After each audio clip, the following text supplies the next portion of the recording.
unmute. And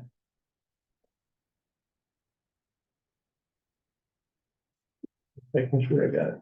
That's Jill. And the last Melanie. All right, Just grabbing a document. okay, Yeah.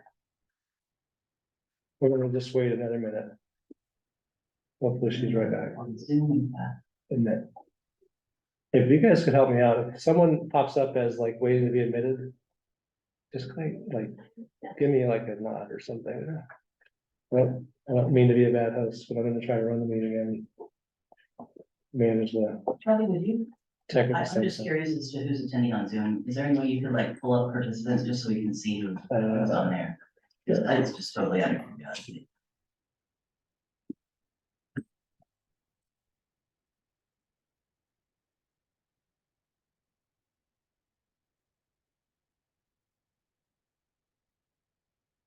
Then you've got someone in the waiting room. Oh, there's Dan White, okay, I've heard about this guy. Hold on, wait. That's not different, it's just different. Sorry, you guys are probably hearing my ramble. Dan, I don't know you yet, but I've heard a lot of good things about you. All right, well, pleased to meet you. Thanks for everything you do. All right.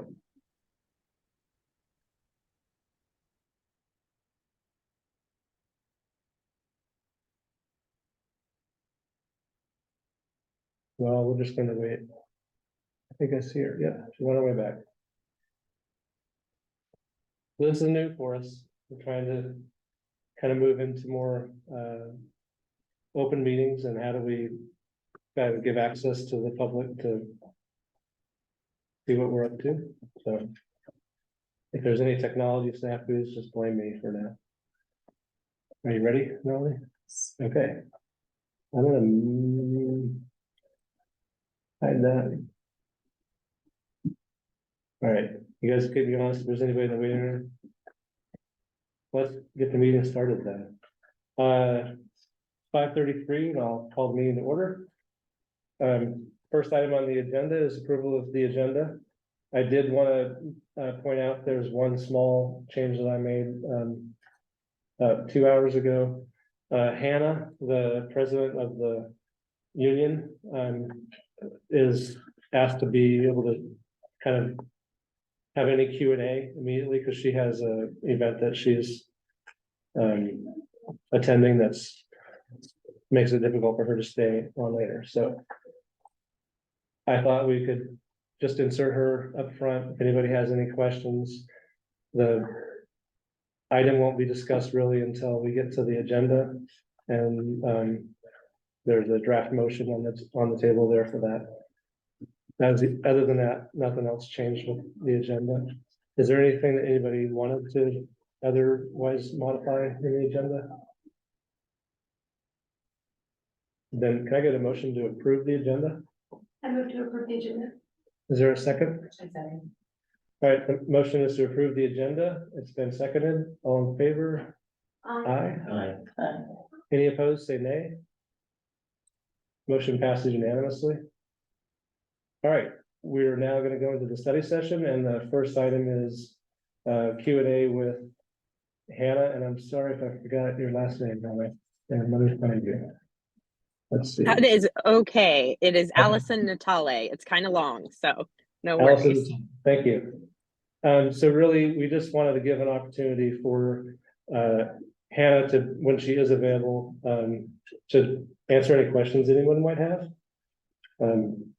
I'll just share, when this was at our last board meeting on October 9th, staff presented the letter, and at that time, the board did actually they did try to take action on it. It was basically to authorize Melanie to sign the letter, and that motion did not pass. It was 3 in favor, 1 opposed, and 2 abstentions.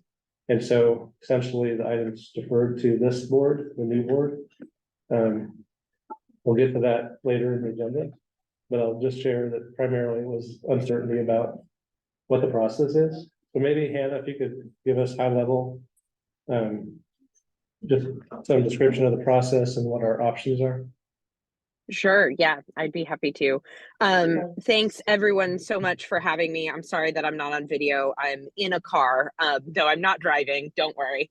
But so, yeah, I can explain a little bit about how typically this process works. And then if folks have questions, I'm happy to answer questions. So the staff of the shelter have a supermajority have decided to form a union and to become members of our union. We are a regional local of the Communications Workers of America, and we have almost 400 members, though we are expanding and including some private sector workers, or I'm sorry, some public sector workers in the state of Missouri, including also some sort of like similar types of workplaces that are nonprofits or are nonprofits with public funding. And then we began as a local of hourly school workers in Lawrence Public Schools, which is the job that I came out of. So your para educators, food service workers, custodians, all the secretaries, everybody who's hourly in Lawrence Public Schools. But now, like I said, we represent a number of different public and private sector groups of workers. And the process looks different for unionization based on the kind of employer. So the private sector, which is what nonprofits typically fall under, what you all fall under, that is governed by the National Labor Relations Act. So under the National Labor Relations Act, the employer can voluntarily recognize the union and agree with the workers and the union that the workers are a part of to have a neutral party just check and confirm that there are in fact a majority of employees who want to unionize. So in the letter, attached to the letter that the employees of the shelter wrote, is also a voluntary recognition agreement or a neutrality agreement. So we could, obviously we can modify that if there are things folks want to modify. But typically the process is pretty smooth and simple. We've recently done this with the nonprofit Kansas Action for Children in Topeka with a voluntary recognition. And generally a voluntary recognition is a sign of good faith between the employer and the group of employees, to show, that the employer understands and recognizes the right of workers to bargain collectively and, doesn't wish to fight the process of workers bargaining collectively, which lots of nonprofits want to voluntarily recognize because it's just a faster, simpler process. And is, again, like just sort of a showing of good faith that, you understand the intent of your employees to unionize. But yeah, I'm happy to answer any questions about the process or questions about our union. I should also say that CWA, nationally, our union represents numerous nonprofit workers, including workers in housing and homelessness across the country. So, there's good resources for us in our international union and for us and you all as we partner together through this process to develop a really strong contract that reflects both, the desire for employees to have a good working environment, and I think our shared desire to have clients and the people using the services of the shelter to be in the best environment possible. So there's good model contract language out there that we can use. And I'll just say, if you all do choose to voluntarily recognize the union, then we would go into contract bargaining on a mutually agreed upon timeline. Yeah, so are there questions folks have?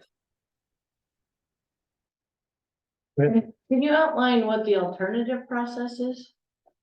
Sure. Yeah. So the other process is for the National Labor Relations Board to oversee an election, a union election. And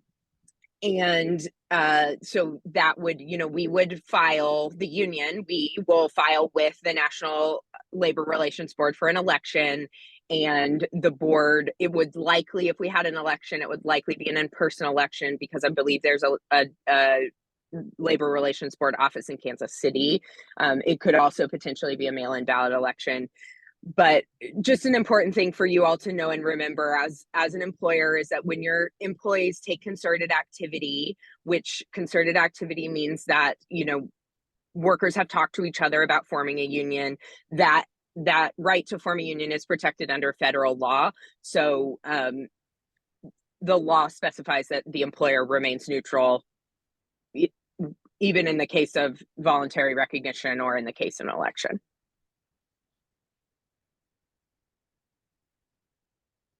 Any other questions?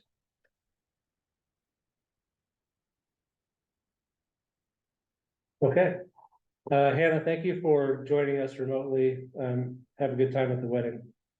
Yeah, thank you so much. I'm sorry I couldn't be on for longer. I really appreciate you all having me. And of course, I think Melanie has my phone number, as do the staff at the shelter. So if there are anything else, any other follow-up, please feel free to reach out to me. Or if folks have just any other questions about unions, I love the labor movement. So I'm always happy to talk about unions, and I'm excited to get to work with you all. I think this is obviously a really important issue in our community, and something, you know, we as a union care deeply about, right?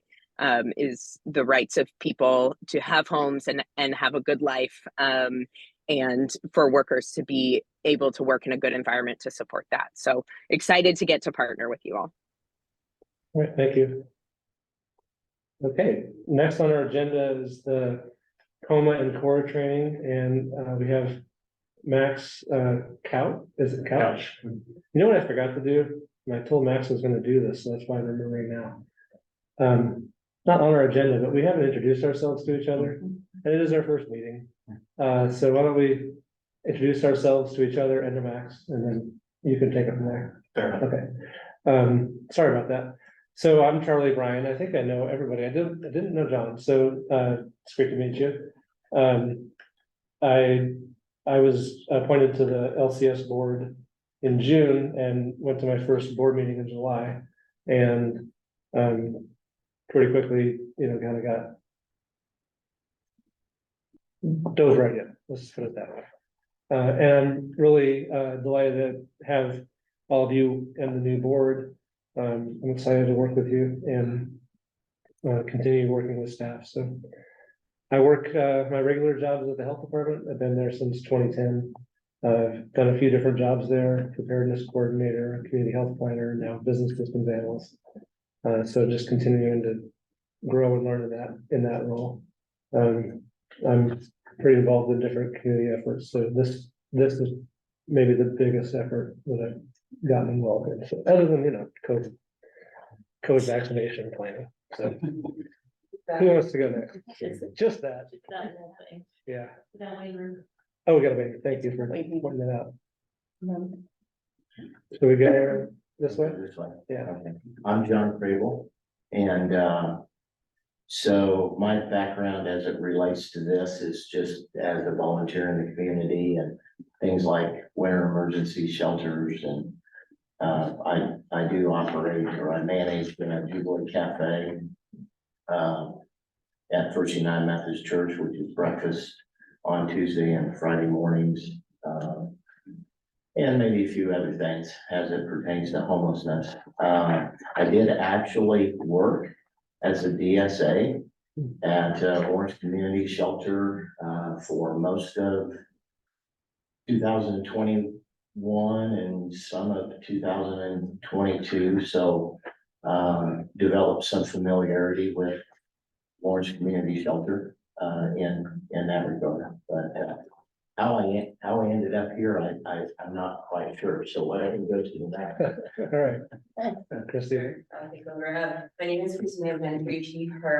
I serve on the Affordable Housing Advisory Board presently, and my term is 2025. My position on that board as a person who has received or is receiving Section 8 or the public housing assistance.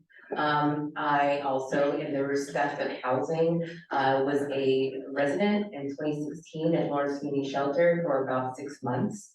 I live here in Lawrence with my family, my 5 children. We have been here for about 18 years, and I'm 18 now, wow. So my entrance in this board is as a county appointee.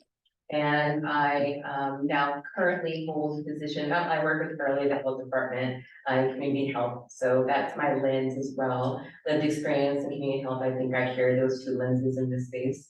But currently I am Director of Communications at the Sexual Trauma and Abuse Care Center. Thanks, Christina.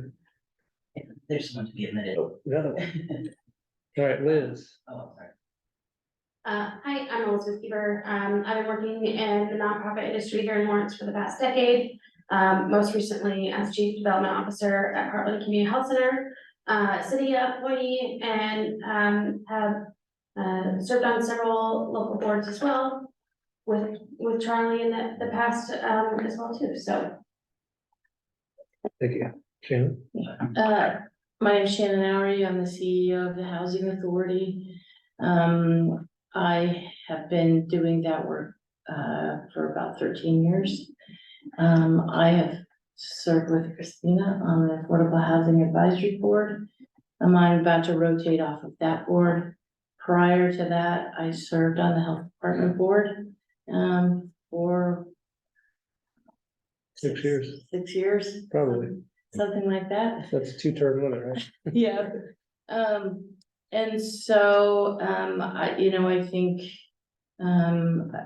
like, I was appointed by the city. I think the interest is that, as we've developed our housing continuum, the work of the shelter is critical, to the entire continuum, and I'm just really interested in figuring out how we can make it a sustainable operation. All right. So that's. I do feel like we need to let everybody else introduce themselves, at least if you're in the room, maybe. Melanie, obviously, interim executive director. Do you want to say anything? Sure. I'm Melanie Valdez. I am the interim executive director at Lawrence Community Shelter, and I started at LCS in September of 2021. And I took over the interim role in the executive director position in April of 22, and have been filling that role since then. Thanks, Melanie. Yeah. Jill? Jill Delker, Assistant County Administrator for Douglas County. And Jill's been essentially an ex officio member. It's not really in the bylaws either, but it's like, this has been part of that process of allowing the city and the county to have more, this kind of the evolution of our shared governance model, I guess. So Jill's been doing that for quite a few. 2019. Yeah, I was gonna say it's been quite a few years. Andy? My name is Andy Johnson, and my pronouns are he, him. I am currently, my title at Lawrence Community Shelter is the Director of Human Resources and Payroll. But really to sum that up, I'm Melanie's right-hand man on the sidekick. So. Thanks, Andy. Also in the room is Michael hanging out over there in the back. And that's it. So Max, if you want to take it from there, introduce yourself and Sure. how we want to go about that. So my name is Max Couch. I've been a lawyer in town for about 20 years. I've been working on media law and open government transparency issues for about the last 10. And I really appreciate the opportunity to come here, and I'm really happy to help and, answer any questions or kind of just I suppose be a proxy for the public and set an expectation for what for how this board can go about meeting their obligations under the CORA and the COMA. So when I do these things, especially if I don't have a ton of time, which none of us do, what I've found is that answering direct questions from the audience in this kind of situation is usually the best way to go about things. That said, I also have found that it's good for me to speak for 5 or 10 minutes first, just to kind of grease the wheels and to get people thinking about these issues, and then maybe offer questions. So without any further ado, let me just talk a little bit about the Kansas Open Meetings Act. I think that in your operations in terms of your monthly meeting, or however often you have your meetings, that's going to be that's quite possibly will be the most important of the two laws. Open meetings law relates to meetings like this, the open records law relates to public records and the public's right to those records. So the first thing to remember is that the Open Meetings Act applies only when there is a meeting, as is defined by the statutes. So the most important factor in terms of whether or not a meeting is happening is whether or not there's a majority of the governing body. So I think that's really the first question here for us here today. I don't really even know the answer to these questions, and so how many members are on this board? Is it 7 or? 7. Okay, and so do we have at least 4 of them here? Yes, sir. Okay, so that means we have a quorum, so that's good. That's more of a bylaw thing though than a COMA thing. What matters in terms of COMA is that once you have a majority of the membership together, and if there is a discussion of the business that the body does, that's going to automatically trigger a meeting. And so what are the consequences of an automatically triggered meeting? Well, for one thing, if the public wasn't notified about that meeting, then you violated the open meetings law. so that becomes that's a problem. Now, I will say this: with a 7-person board, a 7-person board is in better position to not violate this notion of the law. I think about the county commission with only 3 people on it. It's literally, and I think one of the reasons why they moved to 5, one of the stated reasons, was that currently it's impossible for 2 members of that board to speak with each other about issues, outside of the meetings, and so that, as you might imagine, I mean, that really impairs, I think, progress, because basically only at the meeting, when everyone is there, would you be able to have this discussion. So there's an advantage to having 7 people, because it's definitely possible, if 2 or 3 of you get together, or even just happen to be together in a social setting or something like that, it's nice because there can't be the supposition or the threat of a meeting happening unless there's 4. So having the 7 people on the board is helpful in that sense. We'll also say this kind of goes along with this same idea. And again, I think this is less likely to happen in the 7-person board, because, a couple of you can meet and kind of figure out what's going on. But one of the classic violations of the Kansas Open Meetings Act is called serial communications. And these are expressly prohibited under the law.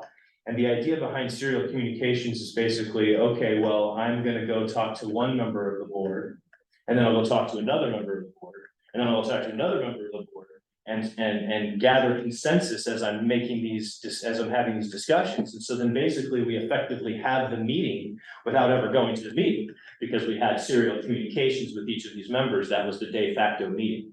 So on the one hand, it's nice to have 7 folks on the board, because you can have 2 or 3 people together and it doesn't become an issue on its face. However, you've also, the other side of the coin is the serial meeting thing, and so you got to be sure that it's when you're on boards like this. I mean, you just have an extra responsibility. There is because not only is there the actual law that's triggered if the majority is together, but there's also the public perception. And on a board like this, which is lower profile, I mean, that's going to be different perhaps than, say, in my job, city commissions in small towns, they go to the basketball game, and then all the members are sitting together at the basketball game. And is that a meeting? Well, if they're not there to discuss public business, then it's not a meeting, so they didn't violate the law. But the Attorney General said, it's really not a good idea to sit together at these basketball games, that kind of stuff. So the fact that this board is accepting that there are these open meeting obligations, I mean, I think that's a really strong step in the right direction. And as long as you just comport yourselves knowing that there is this law hanging out there, and that the communications are necessarily limited in some ways, because the public has to have the opportunity to be in on the discussions. So a lot of the open meetings law, when the governing body has a commitment to transparency, I mean, I don't really find a lot of problems with the open meetings law. You know, it's only when things are attempted to be done, you know, out of view of the public and shouldn't be. So that moves me to my next topic, which is executive sessions. So the ripest area of violations for Kansas open meetings law, without any doubt, is recess to executive sessions. So the very, very important statute number is KSA 75-4319. And that statute contains a list of 15 enumerated exceptions. And it is only permissible to recess to executive session for one of those 15 reasons. And you have to identify what those 15 reasons, or one of them. Not only that, you also have to give, quote, as the Attorney General puts it, a short, plain statement as to what your recess is about. So you can't just cite a provision from the statute and say, well, we're going to recess to discuss non-elected personnel because that's one of the justifications in the statute. That's not enough. That doesn't satisfy the transparency obligation. There needs to be some short, plain statement that gives the public a better idea of why the recess occurred. So for example, if you're going to talk about non-elected personnel in an executive session, you know, I actually would argue this doesn't go far enough as a short, plain statement, but one possibility would be performance evaluation. You know, just got to give something to the public that's beyond what's written in the statute to provide the basis for that executive session. And that's an Attorney General opinion. It's a Attorney General opinion 18-1, 2018-1. And that is, it was really interesting actually, because the statute got amended by the legislature in 2017. And that those amendments did not clarify or didn't go far enough to establish the transparency objective that the legislators were trying to accomplish. And so the Attorney General, on a request from the legislator, issued this opinion.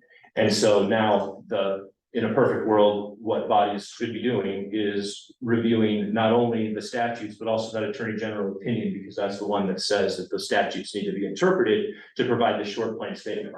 Because without the short, plain statement, and I mean, I get calls like this all the time from reporters, you know, why did they go into executive session? We have no idea why they went into executive session. All they did was cite the justification in the statute. That didn't give us any idea about what was going on.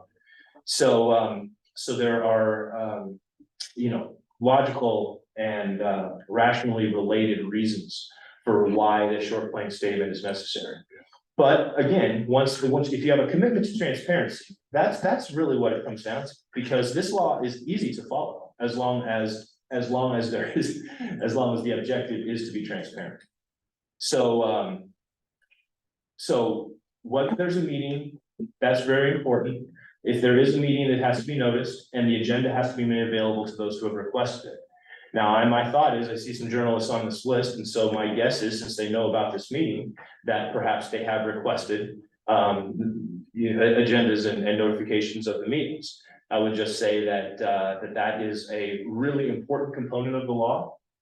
So anyone who makes those requests, whether they're a journalist or the member of the public, those requests have to be honored, and it would be a violation of the law to not provide the notice of the meeting to anyone who has requested it.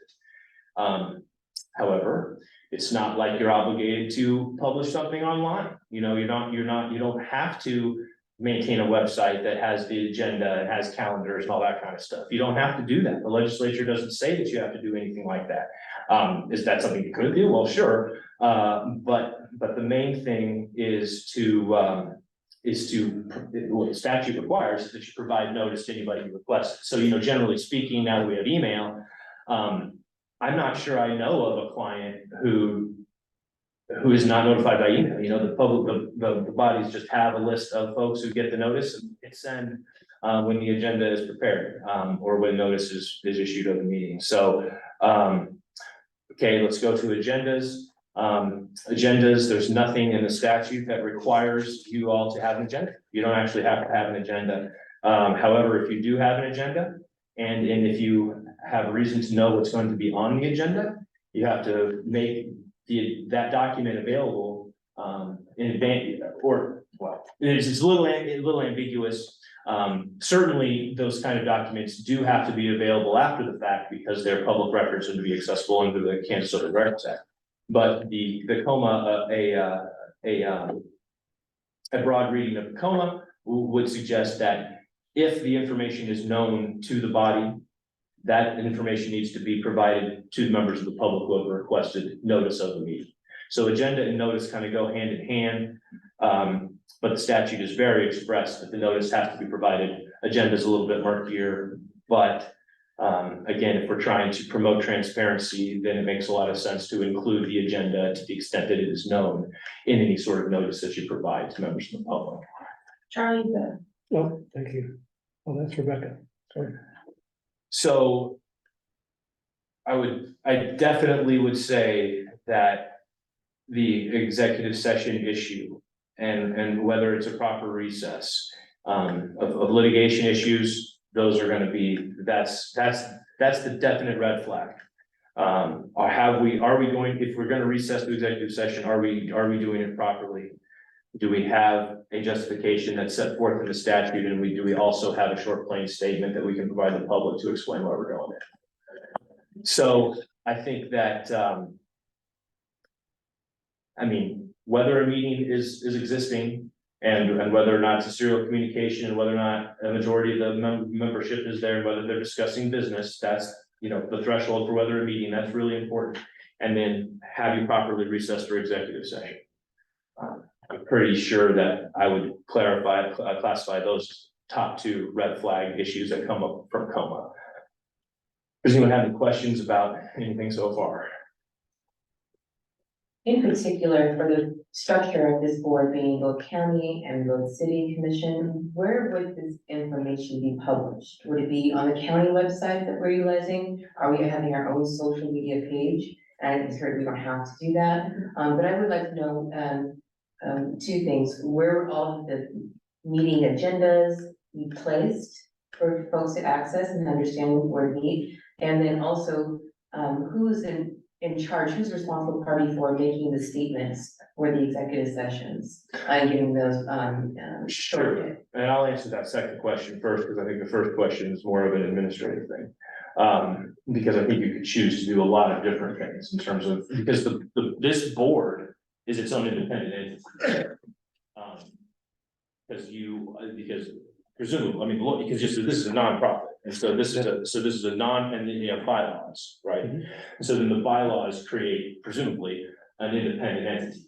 So, in terms of the merger, or all these folks being involved from the other government agencies, that's not, anybody can decide how they want to allocate resources or whatever, but you all have, you have independence, as a nonprofit, so I'm not necessarily sure that you're holding any of that, but those folks can answer that question. As far as what is responsible for the short plain statement of the meeting, well, that is, so typically, I usually think of things in terms of city commissions or county commissions. So usually, what'll happen is you'll have the statement made for recess be made, by the clerk or city administrator. So, possibly the analog here would be Melanie. But mainly the objective would be, and I don't know how often this body would be recessing into executive session, but I mean, in a perfect world, the board would work together to craft that statement, so the agenda item would come up. And perhaps it would be the agenda item would actually say recess for executive session. And so then it would, in order to follow the law, it would be up to the body to come up with that short plain statement. Thank you. And it could be developed in advance. But that kind of doing stuff in advance when you have these open meeting obligations can be hard, right? Because you can't have meetings that are noticed. So that's why, in city governance, a lot of times it'll be the staff that comes up with stuff like that. Because they were, because the board can say, okay, we're directing staff to, to develop reason to, we're gonna recess executive session, so for next meeting, we need staff to develop the reasons why we're gonna go into executive session, and so then that's a task that staff can perform. How you all do that, that's gonna be up to you. The other Meetings question be posted just like other city county advisory board meetings on their website? Or are on we the- gonna stay separate from that? on the city or county website? Yeah, I'm not sure how they'll do that or if they'll want to. I think the city is working toward putting just a standard, one of their standard pages together that they do already with like the health board and Yeah. such. And let me also say that the existence of a website, though, doesn't satisfy the obligations. The notification has to be delivered to those who request a notice. So that's why you don't need a website, because as far as meeting your notice requirements, because all you're obligated to do is send an email to each person who's requested notice. That's it. And that's powerful, because those are the folks who are interested, and then they're gonna know. Now, other states have different rules, like posted on the website, so certainly there are rational reasons to have a website and to post it on the website. As a transparency advocate and as someone who's an attorney that can be a little gung ho about stuff, it's really important for me to be clear that just because things should be some way, what matters in terms of avoiding liability is what says in the statute. And the statute doesn't require website notice. Is there an amount of time that the notice has to be? Oh, that's a really good question. So, the statute says reasonable notice. Okay. Anyway, that's been sort of interpreted, very loosely as, something like 48 hours. But that's, some state open meetings laws and other states have more, it's more express. I'm not gonna bag too much on how the legislature has solved the problem in this state, because there's just a lot of different ways to go about doing it, so I don't wanna sound like I'm bagging on it, it's just that there are different ways of going about it, and I think, and again, it comes down to the body's commitment to transparency, because as long as those emails are going out about the meeting, and as long as the body is properly recessing the executive session, that's really all we can ask for as members of the public, really. What the legislature established the expectations under the statute, and we can argue all day about whether those are enough or too much or whatever, but the point is they are what they are. And so it's just important to know those and follow those. sorry. Go ahead. When it comes to, notice, if there is, an emergency, something that we're responding to, say natural disaster impacts, is there some leeway there? Yes. Okay. The key is to do whatever you can within reason. So if some natural disaster happens that necessitates a meeting later in the day, well, you just gotta send out emails to everyone who has requested notice as soon as you know that it's gonna happen. And then you have plausible, don't call it plausible deniability, you just are you're in a good position to show that you made a good faith effort. And that's the great thing about electronic communications, is that everything is date and time stamped. So if there's litigation, we can, the public can see the extent to which it was a reasonable and legitimate exercise of that power to have that meeting right then and there. But generally speaking, sure, this isn't about making sure that everybody is perfect all the time, because the world is not perfect. So, again, it comes down to reasonable notice, what's reasonable under the circumstances. Sometimes it's just gonna be a couple hours. So that brings up the part about recessing into an executive session. The best way for us to establish that is by minutes. Who's gonna do the minutes? Oh, you know what, I needed to ask that when we started, because we don't have a secretary just yet. Melanie, were you jumping into that? Keeping some notes. Okay, thank you so much. Yeah, so Melanie's taking notes Okay. to establish her minutes. And, minutes are, of course, extremely important for the reason you suggest, which is basically CYA. But once again, the legislature has not decided that that is an important enough thing to put in the statute. So there isn't actually any minutes requirements in the statute either.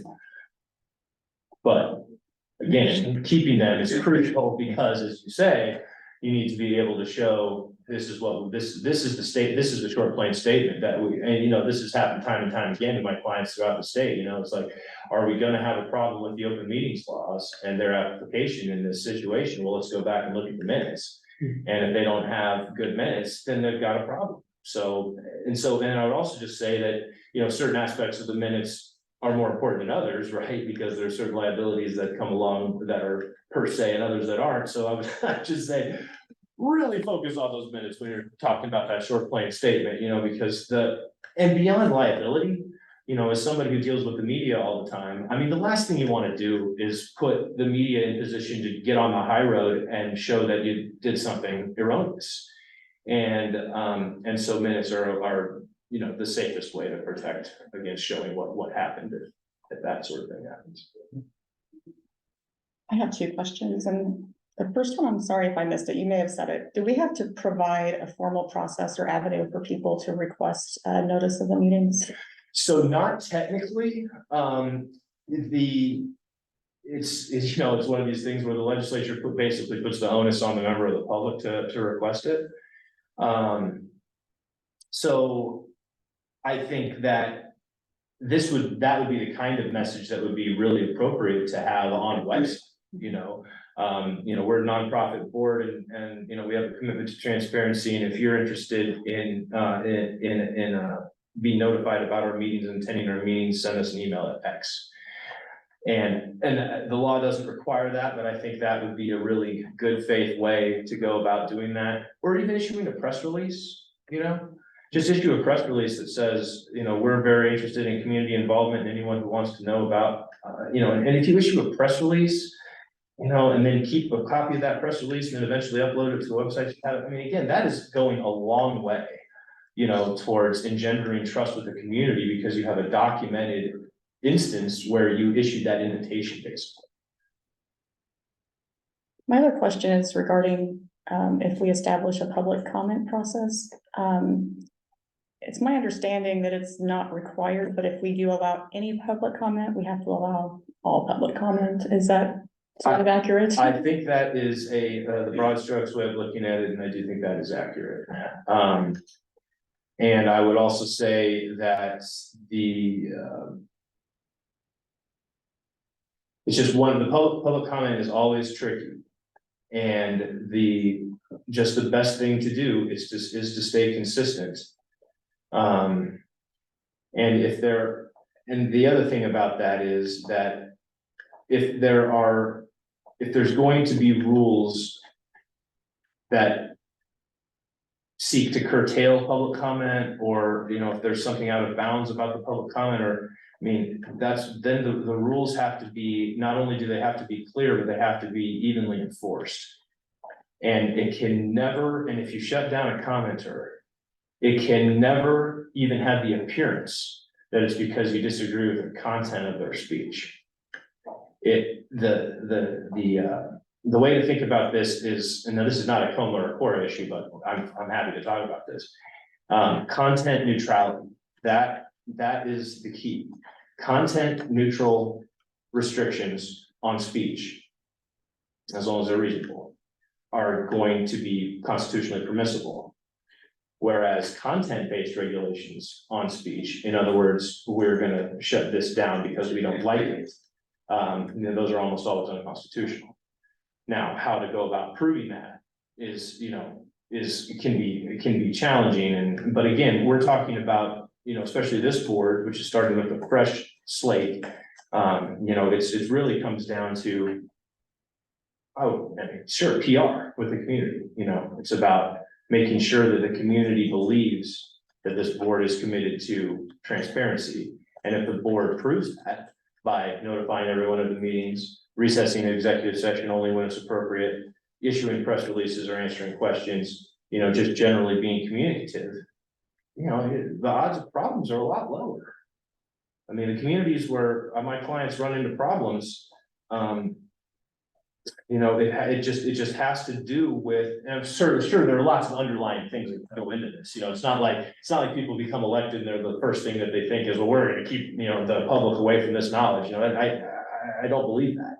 But what I do believe is that when people are beholden to various interests and try to, be all things to all people, or, the decisions can be made that aren't in the public interest, and that can happen. And the main objective of a board like this is to, decrease the likelihood that the public would believe that you would do that. And so it's all about being forward facing, being communicative, and certainly following the law. So if we did, open up to public comment, much like the city and county commission, we can do a time limitation on that. Oh, yeah, time limitation for sure. And then can you also, if we wanted to explore different options for public comment, can we allow for specifically written only? Sure, we Instead can of do that. Yeah, I didn't know if there was, No, as long as basically what you just can't do is have a rule that either expressly says or can be inferred to say that we only accept certain comments, like, for example, what if this is just totally hypothetical, but, if the board only accepted comments from housed people as opposed to unhoused people, then that would be, that would create an inference that there's an equal protection problem that's happening. So, that's a very bad example, but still, the key is to make sure that any public comment is handled fairly. And that any regulations that you have, if you're gonna try to shut down commenters, it's got to be, there's a case that came out of the Ninth Circuit that is, that the Supreme Court denied cert on, and I think it was 2019. And that case has a really great sample public comment policy in it. And if I were, on a board like this, I would have very little qualms copying and pasting that policy from that case and calling it a day. So there are policies out there that are valid and, that courts have considered, and then they just need to be applied fairly, and as long as they are, then you're good. You have that case. I don't, but I can find it. And I'll probably find it here in just a second. Any other questions? I have a couple. Sure. I'm wondering about the content neutrality. If someone was to make a public comment.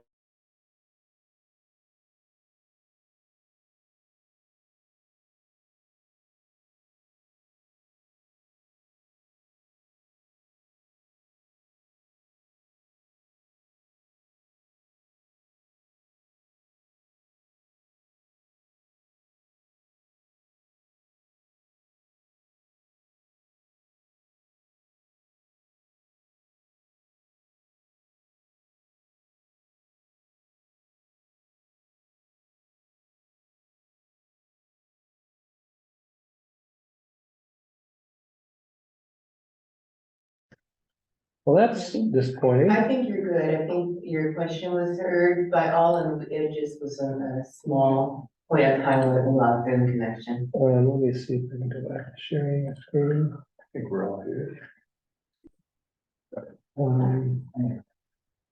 Yeah. All right. Sorry about that. That's I think okay. we lost the connection for everybody. I got lost too, so where was I? you were talking about, public comment pertaining to, if it was Oh, related to an employee. Right, so I think it's probably the best way to deal with that, because I don't know if you wanna, I don't think you want to expressly shut down the ability of the public to be able to say something like this person was inappropriate. I don't think you want to do that. I think maybe what you would do is, and this is just off the top of my head, it can't be about personal attacks, the public comments, you could write your public comment policy to say that the public comment has to pertain to, to the job performance and can never get into personal attacks, something like that. Because, yeah, I think that there's, when you're dealing with the sensitive topic, subject matter that this board is dealing with, I think that, there's gonna be appropriate places to further, to further limit public comment in a content neutral way than perhaps the city commission would or something. Because, again, you are specifically dealing with a disadvantaged community. So those are folks that, writing rules to more adequately protect them would be rational. So yeah, I think you could, I mean, you always have to, you just as long as you have, here's the other thing. So when you're writing laws, when you're writing rules, when you're writing regulations, you just have to remember, what is the objective that I'm trying to get here? And so I think what you all are suggesting here as far as employees is, you don't want anybody to be needlessly disparaged, you don't want anybody to get doxxed, in a public comment setting like that, okay, so if we want to protect people's privacy and incentivize them to still want to work for us in this very difficult job, what restrictions do we need to put on public comment to protect our folks? And so then that's where you can really easily get to the point of, once it crosses the line into disparagement, you're shut down. And so, yeah, it's, but it would be, you just have to think, what am I trying to achieve with this? And then write your regulation as narrowly as possible to achieve that objective. So you don't want to write a regulation that said, if anybody raises their voice, they get kicked. You don't want that. What you do want is somebody who, who criticizes an employee, to the point that, starting to list, maybe list their address, it's hard to have, you don't want vague words in there, like, causing a threat or something, but you probably also do need something like that. I mean, it's a little tricky. And I do think that, now that I think about it a little more, copying and pasting that or the suggested one from the Ninth Circuit, you all might need to flesh it out a little bit more. Because that comment policy was written in the context of just a regular city commission. And you have, and you're dealing with folks that it's, you have more reason to protect them. So I could definitely see, and I would be happy to help too. In terms of coming up with a policy. I mean, it is tricky, to have the policy comport with the First Amendment, and also then protect folks in a potentially volatile situation. As I could imagine a public comment session about, the stuff this shelter does. I mean, I could imagine it. So what are our obligations to public comment while we don't have a public comment policy? Well, I think that probably the safest plan is to not allow public comment until you get a policy and focus on getting a policy developed. I think I would more likely see people providing disparaging or identifying comments about people that we provide services to. Yes, exactly, and that would be, and again, given the unique relationship that you all have with the clientele, I mean, it is totally rational to write protections into a public comment policy that might not necessarily be rational in another setting, but would be here.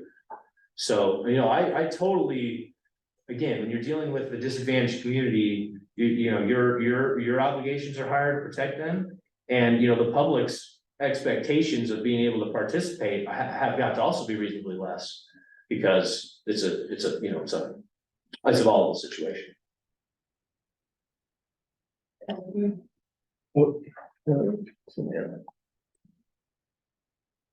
All right, Any other coma questions?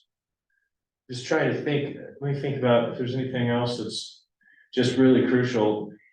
Not really, it's about making sure that the public knows your meetings are happening. And when you recess to executive session, don't break the law. That's number 1 and 2.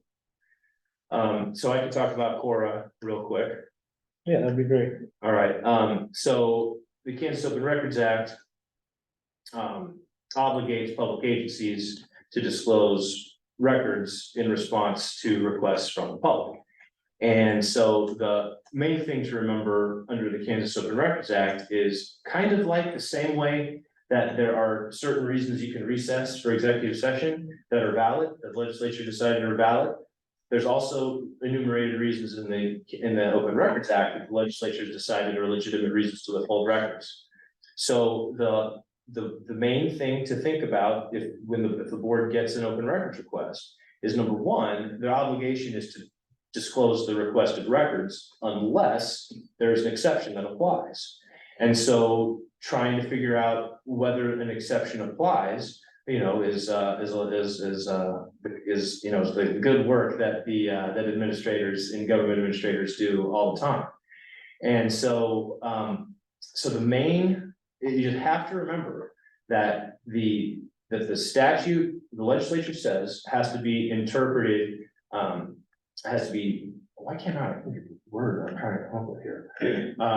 But basically the transparency has to be, it has to be construed, liberal construction. God, it's been too long today. Anyway, the statute has to be liberally construed to promote the objective of the legislature, to allow the public to obtain the records. So it's just like the Open Meetings Act. If you have an ethos that promotes transparency, you're not going to run afoul of the Kansas Open Records Act. I will say that, you know, the key is going to be whether or not to apply the exceptions and how to apply them. I will say this, generally speaking, you're never prohibited from disclosing a record. Now, you could face liability potentially from disclosing, you know, like unredacted social security number or something like that, so I wouldn't do that. But you don't have to, but the obligation is not, that's not the obligation. The obligation is to disclose the records upon request unless there are one of these, and there's 55 exceptions. And do one of those 55 exceptions apply? There's a few other there's a few other times when public records, when a record that you might think is public should be considered public but isn't because it doesn't meet the definition of the statute, like judges, elected officials. So let's see, we don't have any elected officials on this board. So so generally speaking, you know, it's up to you to determine whether or not one of those 55 exceptions applies. If one of those exceptions applies, then your obligation is to redact. Well, at least you have the discretion to redact the information and then disclose the rest of it. So redact and disclose is usually the mantra. I can certainly imagine records in this board's possession, you know, certain privacy concerns, or perhaps litigation concerns, perhaps personnel concerns, HIPAA concerns. There's a lot of possibilities I can imagine why it would be appropriate to withhold some records. So don't go into it thinking that you are totally beholden to the public, that you're always gonna have to turn stuff over. That isn't how it is. It is your obligation, and the presumption is that you have to turn it over. However, the law, trust me, the legislature definitely figured out how to make it so you don't have to turn over everything. So don't feel like the Cora is something that is you know, an unfettered right of the public, because it is not. You are in control of it to the extent that the request impinges one of those 55 exceptions. However, if it doesn't, like for example, financial records are a classic. You know, how much did this government agency spend over these last 3 months or whatever on X topic, you know? I don't know of an exception that would keep that kind of information away. So you know, a lot of the times the information that reporters need or that the public needs is subject to the Kansas Open Records Act. So, but the good news is that information does further the public interest if it's disclosed. And the exceptions that have been created by the legislature are more than enough to protect against disclosures that could cause liability concerns for this board. What about records with guests' names? Well, in order to redact anything, you have to determine whether or not one of the 55 exceptions applies. So I don't think you'd be able to redact guest names because I can't think of an exception that would apply. One of the ones that, you know, governing bodies are quick to cite privacy. Well, have you ever looked at the definition in the Kansas Open Records Act of what clearly unwarranted invasion of personal privacy means? That standard is taken straight from the second restatement of torts, basically. And, you know, if plaintiffs could just go in and sue anybody for privacy violation, you know, we'd have a lot of litigation. So the standards to actually file that lawsuit are very high, and those are the standards that made it into the statute. Namely, the standard is that let's see if I can remember it. So the standard is that not only does the information that you disclosed about somebody, not only is it private in the sense that it's a personal record, but it also, the disclosure can, if that disclosure is in the public interest, that exception doesn't apply.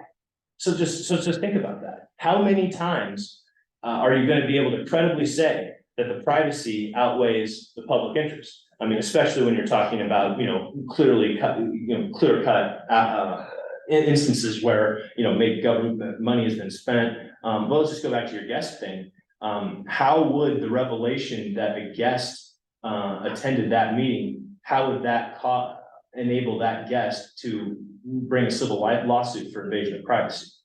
You know, if the information is both true and it's in the public interest, you know, there's just no way to do it. So privacy is almost never going to work.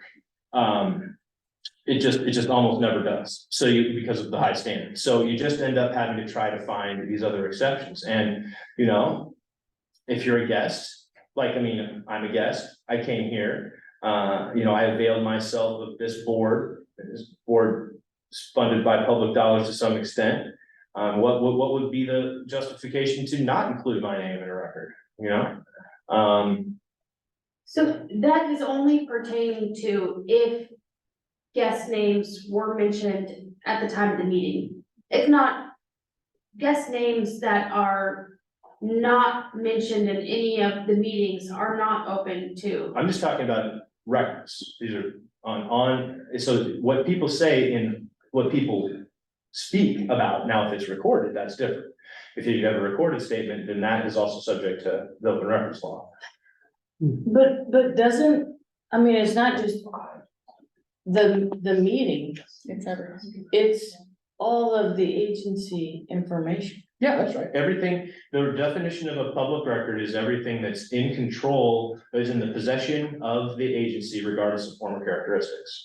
But in terms of but the guest names, like I noticed that my name isn't actually on that agenda. So if someone requested this agenda and you disclosed it, it still wouldn't, oh, is it? Is my name on it? Okay, great. Oh, there it is. Yeah, so see, I mean, let's just talk about that. What could I argue as a basis to redact the instance of my name on there? But we're not required to, members of the public are not able to just request the list of all of LCS guests. Like who Oh, stayed in sure the shelter? they Yes, can. Absolutely they can. I can make an open record request. I would say I need records sufficient to identify each and every guest that attended these meetings in the last. But only No. if they've attended the meeting. No, guest at the shelter. Oh, we're talking about guests at the shelter. Yeah. Thank you. Okay, guests at the shelter. Well, okay, so that's different. Now, let's think about why we could I'm redact. so confused. Well, I was talking about guests like me on this. Got it, sorry. Yeah, okay, no, you're talking about So people. Client, right? clients you are serving. Yes. Oh, okay. Yeah, now that's a very different story. Okay. Because in that situation, yeah, in that situation, there is absolutely a privacy concern that comes into effect. Yeah, I'm very sorry. I was just not, this guest terminology is new to me. I was not that. So I consider myself a guest. Yeah. Guest of the meeting. So guests to these meetings, you're gonna disclose that. Guests at the shelter, well, that's a privacy issue. Yeah.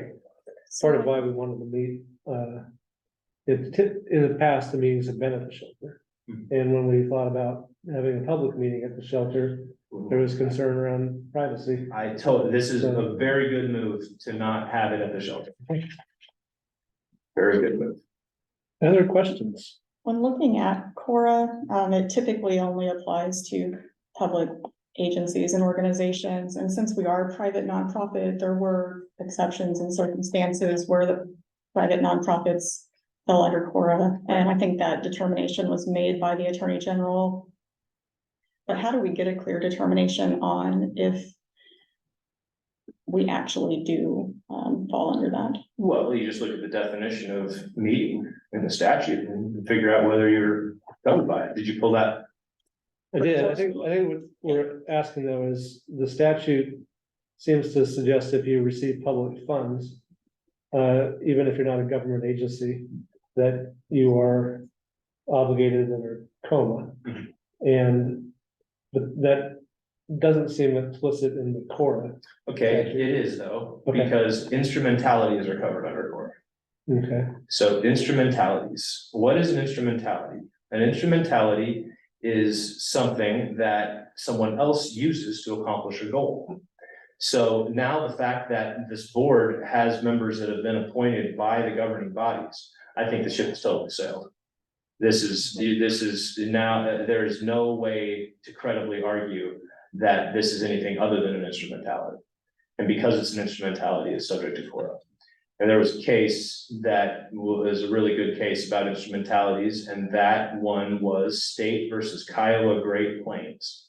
And the Kansas Supreme Court held in 2018. Oh, this was just a really classic case. So we had a nonprofit hospital board, and they received funding from the county. The county commissioners wanted to get financial records about how the public's money has been spent. And the nonprofit said, we're a nonprofit, we're not a public agency, we don't have to turn this over to you. So imagine that, the county commissioners were paying the funds to the hospital, weren't able to get a record of how the funds were being used by the hospital. Amazing stuff, right? So they had to sue.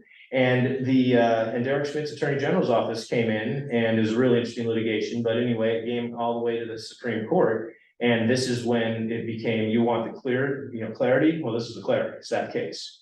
And it established that instrumentalities are subject to Cora. And I think that there's an argument to be made, at least prior to the appointments of the city and county folks, maybe you could argue that you weren't, you can't now. It's totally over. Because the public funding, the fact that you've got, you have these appointed folks, that is going to be enough to, whatever scale is being tipped, that's going to tip it in favor of it being a public agency at this point. The criteria that came out of that case are a little more strenuous, and I'm not sure that I can directly analogize them here, because I don't know, maybe you can tell me, is this board established by statute? How is, No. Okay. Now it's articles of incorporation. Mm-hmm. Right. Independent. Right, so again, I think you would have had a much better argument that you are not a public agency up until last week. And now you're good. Is there any good guidance you could recommend on kind of the implementation of it? Because I feel like for an agency like ours that is small and doesn't have that many staff or resources, that the burden of just making sure that appropriate training and systems and potentially even oversight by a specific staff to be able to make sure that we're compliant could be high. Well, what do you think? How do you think rural water districts feel about this? Same thing. It's too bad, you get public funding, you're beholden to the public. It's just the way it is. Right. There is some good information on the pages. On how to get it implemented. Okay, good. It's just the way it is. It's, like I said, rural water districts. I mean, that's, I was talking earlier about how this legislature maybe wasn't expressed about certain things. Well, that's because of the lobbying by folks like the rural water districts, Mhm. They may quote what you just said, and they've said that to the legislature for years, And so to the, and transparency advocates, to the extent they ever do try to go to the legislature to get things more expressed, well, that's the argument that comes up. Yeah. So I think what I'm asking is is there guidance somewhere that shows more of the procedures or steps? Well, what do you want to know? Implemented? Is a single staff recommended to be, maintain compliant? And I don't know, it's like that. I mean, to me, it just comes down to what do you need to do to comply with the law? And do you need to get somebody, do you need to hire somebody else to do that? I mean, and I think that in general, it's easy to comply with the law. You gotta, you notify, I mean, how many open records requests does this board receive? Well, I don't think, Okay, and how many, and think then coma, right? What's your coma obligations? Notify folks of the meetings and don't recess improperly in executive sessions. How is that hard? Yeah, I mean, these are the bare minimum requirements that when an organization receives public funding, these are the bare minimum requirements. This is the way it is. And rural water districts wish it wasn't this way, but it is. If they're subject to it, so are y'all. So when we get to the point where we're looking at our document retention policy, what, with some of these, with documents. So Cora doesn't have anything to do with document retention. Right, but so if people are requesting, say, past. Sure, well, sure, but you don't, but like I said, Cora doesn't control document retention. So you as a board can have whatever policy you deem reasonable in terms of that. Gotcha, okay. And so, and if your policy says that we're gonna destroy all records a year out or whatever, and someone makes a request for a record that's a year and a day old, you write them back and says, we don't have records responsive to this, too bad, and that's just the way it is. Now, I mean, are there so many documents in this board's possession that you need to be regularly destroying them? I mean, I have no idea. I don't know what would be reasonable, but the bottom line is that Cora doesn't control it, and the document retention laws in the state only apply to statewide, and then they consider counties to also be subject to those rules, but cities aren't.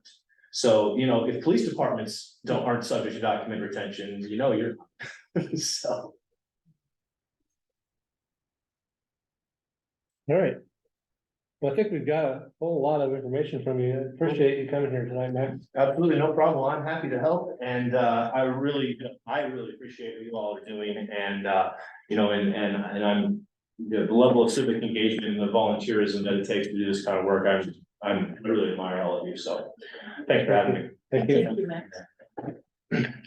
Okay, next on the study session is the conflict of interest policy and confidentiality policy. Missy, or Melanie, why did I tell you Missy? Okay. I did make like a little slideshow, but I know we are gonna be limited on time, I think. Since it's getting kind of late, but I did want to present, our conflict of interest policies and confidentiality policies. I believe everyone should have gotten, one to their Lawrence Shelter email. It's 2 pages. And I sent it out for like an electronic signature. So hopefully everybody has gotten one. If you did not, please let me know, so that you're able to review it. But I did just want to go over them because, we do go over these like upon the initial engagement with people that they apply to.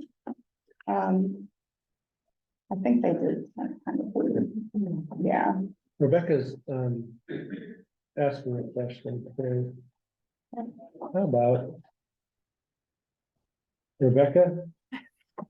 Hi, I'm trying, do I need to turn my camera on? I'm trying to. Oh, Maybe. you're good. Okay. So I reviewed the policy. Thank you for sending that, Melanie. And I wanted to ask if the confidentiality policy will need to be updated since we're, you know, the Open Meetings Act applies. So I think it'd be a little bit different than when we were just a regular nonprofit. Does that sound right?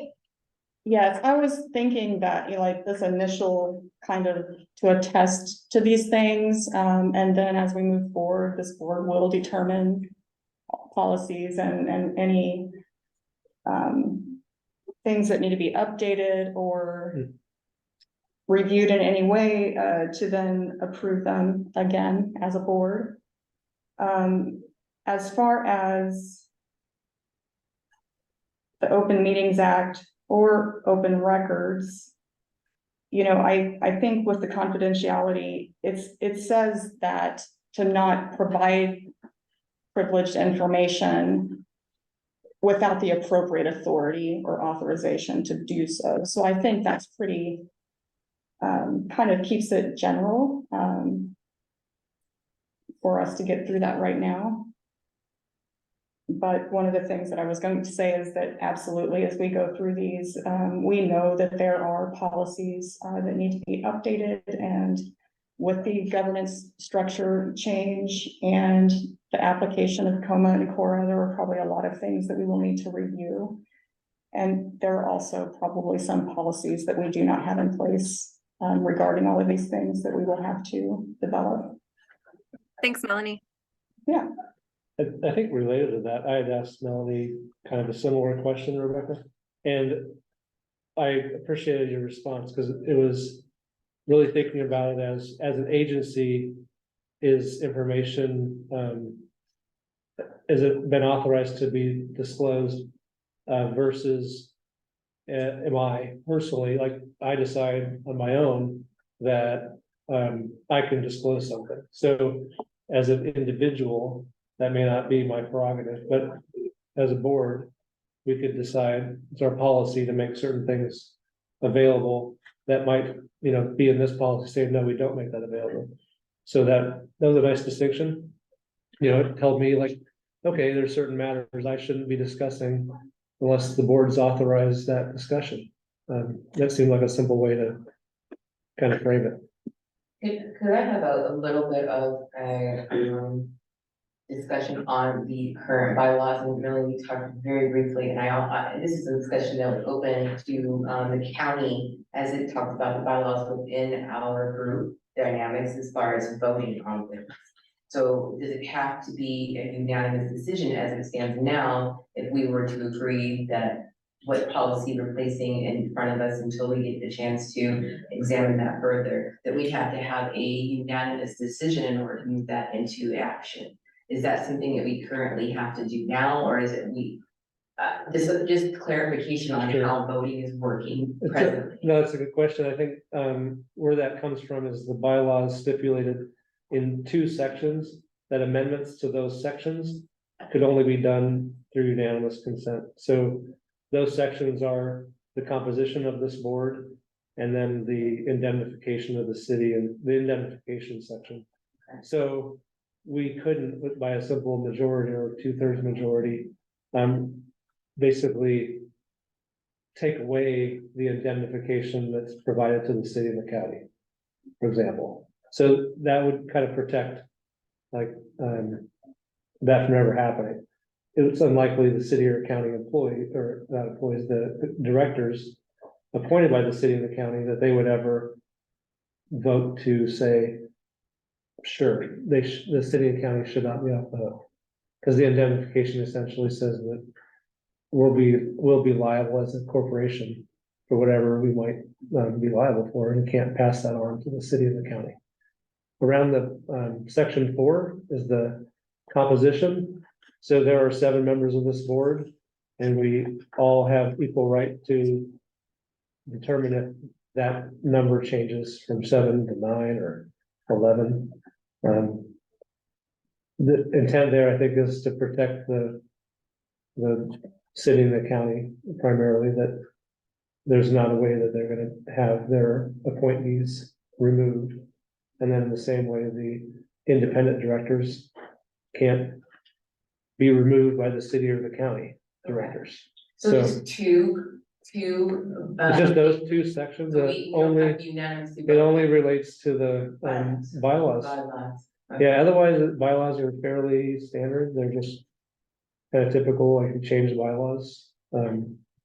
It doesn't require a unanimous vote except in those 2 sections. Okay, that's a good clarification. And as you bring up the indemnification, I think most of us would like to know about our insurance coverage and whether there's director and officers coverage. There absolutely is, and as I take you through the onboarding process, I'm gonna direct you to some of the documents and financial documents and insurance documents, and they are in the shared drive. I think just kind of giving you some guidance on where to find things is really gonna be helpful. But we do have D&O coverage. Anything else you want to go over tonight with the confidentiality and conflict of interest? One thing I just wanted to say, as far as the conflict of interest, I believe at some point during edits, where you sign, it says, I have a financial interest in the following organizations, that maybe it present a potential conflict of interest. There's not really anywhere to say that you don't. So if you're getting this by like an e-signature, there's not like a way for you to say no or yes, I do.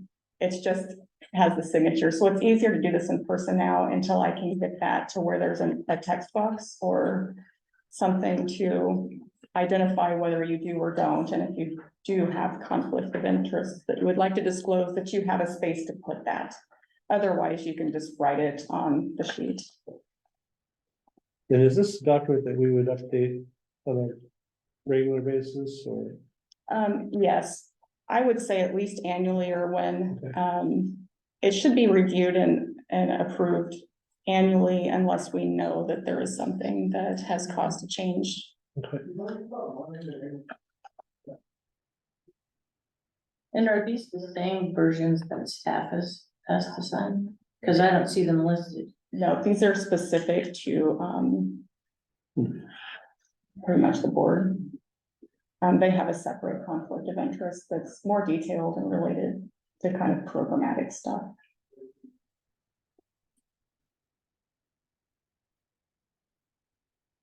All right, any other questions or comments you want to make? All right. Let's continue down our agenda then. The next item is interim executive director report. Yes. I did keep this pretty simple and I don't know, I'm gonna try to share my screen and see if it'll let me do it. If you're a co-host. So. Thanks. How's the I need to stop sharing for you. I believe it'll allow me to share if I'm a co-host without you doing that. I'm trying to see.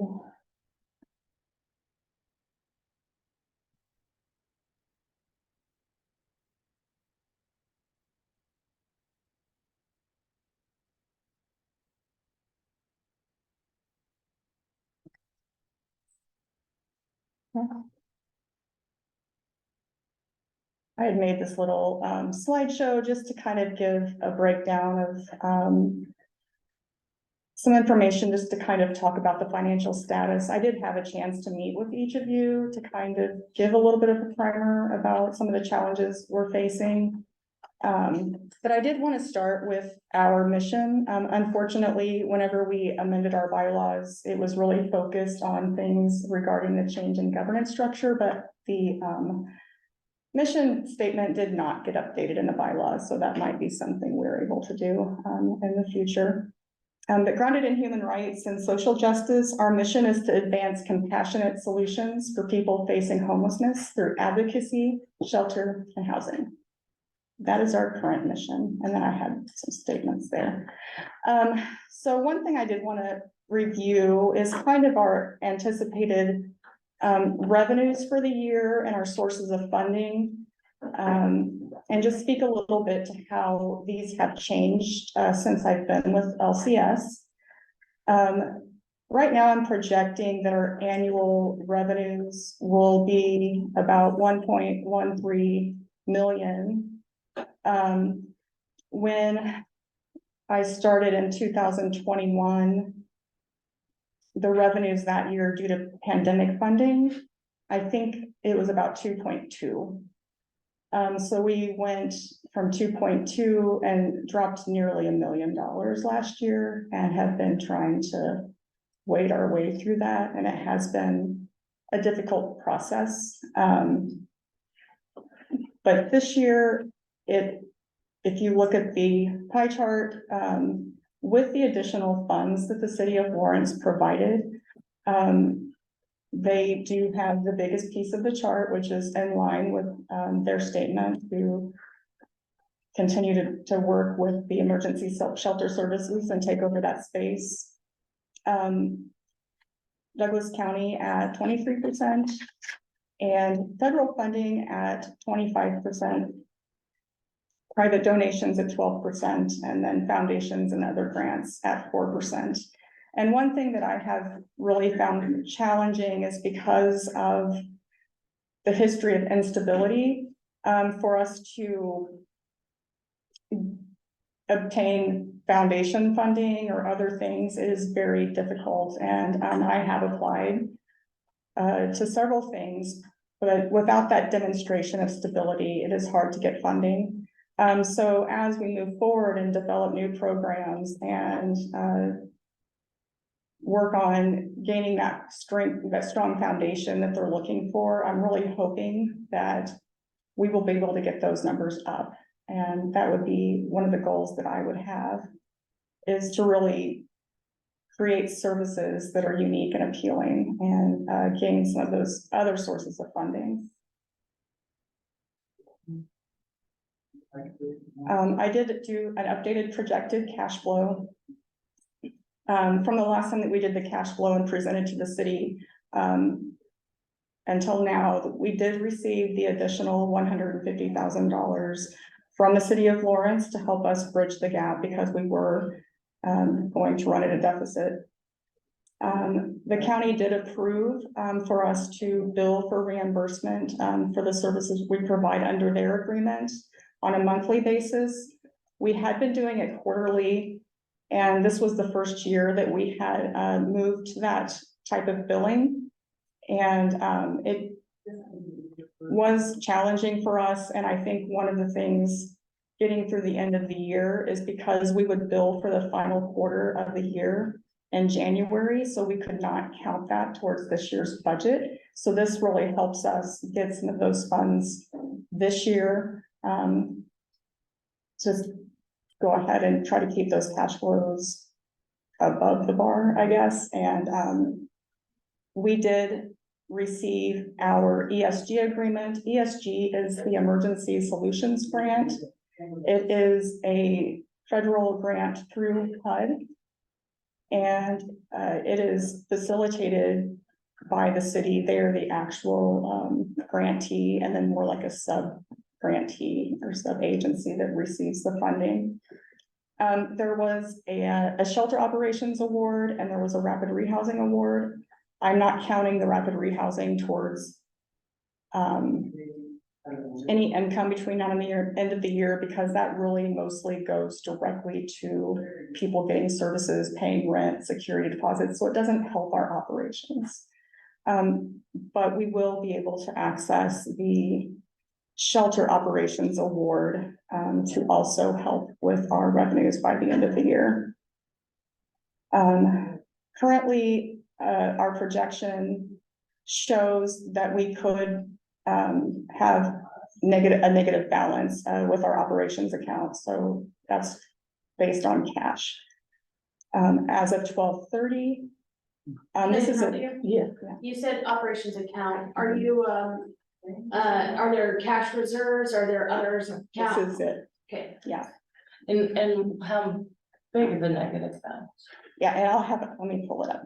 But this is based on if there's no unusual expenses, that our revenues continue as projected. I think I had things closed earlier when I was offline, but I'll move this again. So here. Better.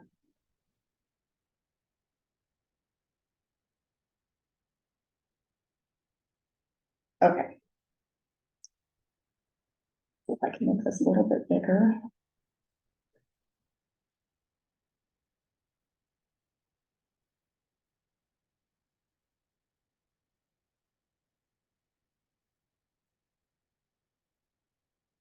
So if we go down to 12/30 with these projections, and these are counting any anticipated revenues that I can put in there right now. As of 12/30, we would start going negative. And I didn't anticipate any additional funds that were significant. What are the Until- titles of these columns? Sorry, yeah, so we have the first row is the date, but right up here at the top, it's showing the current operations account balance. I averaged payroll per period, to estimate that, but then in the, expenses, I did what our current payroll liability is already, and then I did it on a daily rate, from that point. Other expenses are the other operational expenses done as a daily rate and revenues as well. And then I included some outstanding liabilities, that we're waiting on. Our pending grant revenues are currently, for this year, we have the community development and block grant. It funds some case management, that at the shelter, and we ask for reimbursement to the city for that. So it's 41 per pay period, so that's by, This one isn't. This is just one deposit that we're anticipating, and it's built in that projection. sorry, I meant the average payroll by pay Oh, period. yeah, yes, So that's yes. 41 per pay period, so there's 2 pay periods and Yes, on average. yes. The pay period's every 2 weeks. So then what this is, it's just those items. It's current balance, the payroll, other expenses, any significant deposits I'm anticipating, and then are just daily deposits that come in usually from private donations on average. And calculated all of those in the spreadsheet. This also includes the anticipated county funds. Yes, so because we're able to bill monthly, we were able to get 2 payments before the end of the year at $24,667 each. And then one of them, when we bill for December, which will be in January, we should receive it around the 12th and get that third payment that was the breakdown of that quarterly reimbursement. Jill, I appreciate you making Yeah. that possibility for us. Sure. So we are running right up to the end of the year, but as most of you know, there is anticipated changes in our operations, and we are in some capacity going to support winter shelter. So this does not include any of those expenses. Well, it's certainly an improvement over what we Yes. saw at the last board meeting, where it was looking a little scary. So I think the change in the county, the city also stepping up Yeah, has I made a mean, real difference. it really did bridge the gap for us now, and I think now what we need to look at is for us to look at other numbers as we continue to develop programs to meet the community's need. Where, is there a point in time where we're going to be able to review, I don't know if it's in this board meeting, maybe it's in the shared folders, kind of our budget to actuals for what we're looking at? Maybe you're getting to that, so sorry. I do have it. I know it's hard to look at in here, but it is things you can also look at in the shared drive, and I'm going to make sure that you guys can see everything in a way that is clear, so that you're not just kind of searching through folders and files trying to figure out what you're looking at. But yes, we do have that. We also have, we define or decide who our officers will be. Yeah. The treasurer position is pretty critical. Yeah. Yes. It'll, that responsibility is, to help us take responsibility as a board to do our due diligence, so. Yeah, But it has been, presented at most of the board meetings that I've attended, where you see the standard financial I statements. usually bring it. I didn't put it on today, because we had a lot to get through. Yeah. And I knew we were gonna get an update that could probably at least answer the big question of when do we run out of money? Right. 'Cause that's been their kind of persistent question. And I saw you just had like a staffing model up, but do you have it where we can see hours and like, the guest to staff ratio with those kind of things? Those are things I can develop or I have in reports that whatever the board feels will provide them with the most information, because I know you don't have all of that history right now.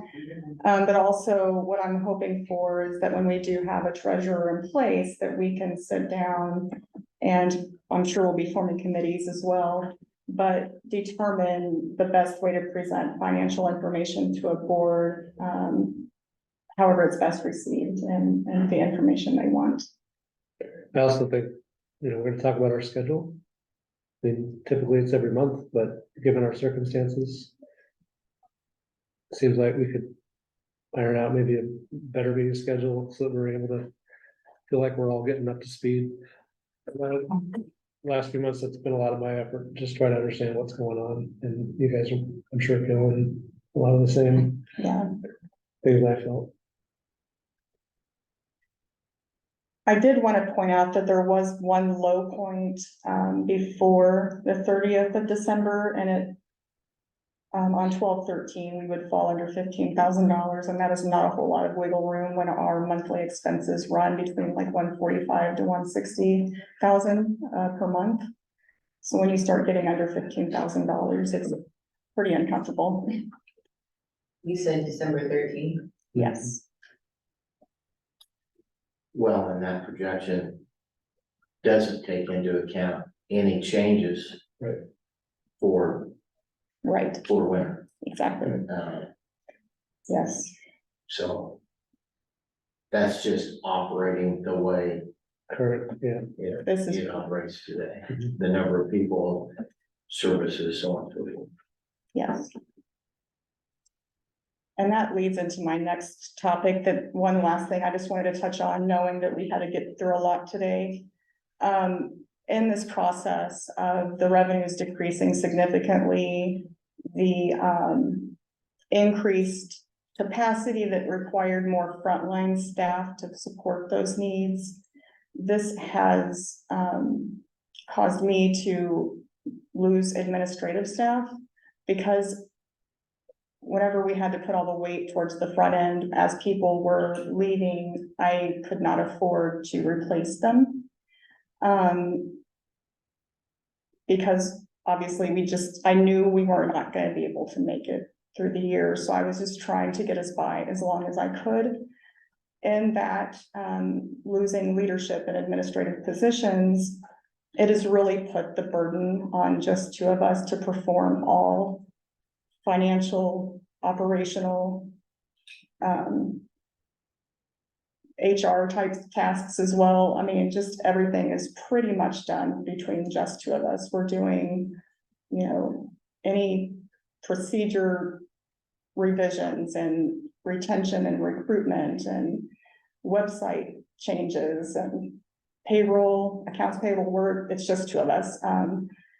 So for me, knowing that we need to develop our services and meet a need that is coming very quickly, it's basically already here, and to know that we're going to continue to develop as an agency, for me, what I would ask is that we need to identify ways to fill those open positions so that I can be successful and the other administrators can be successful, because it really adds to the stability at this point. We've gone too far the other direction.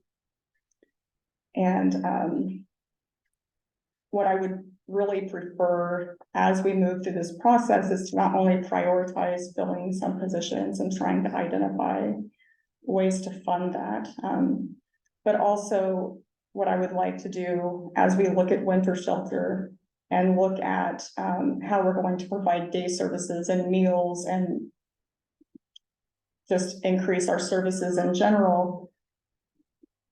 If we could have a committee of a few people that have a lot of experience and knowledge, not just on providing services to the unhoused, but also in agency structure and positions, and just take a new look at it and see if we can find a really efficient way that we can maintain all of those things, whether some of it's contracted, some of it's in-house, but just revisit that and help me develop those programs.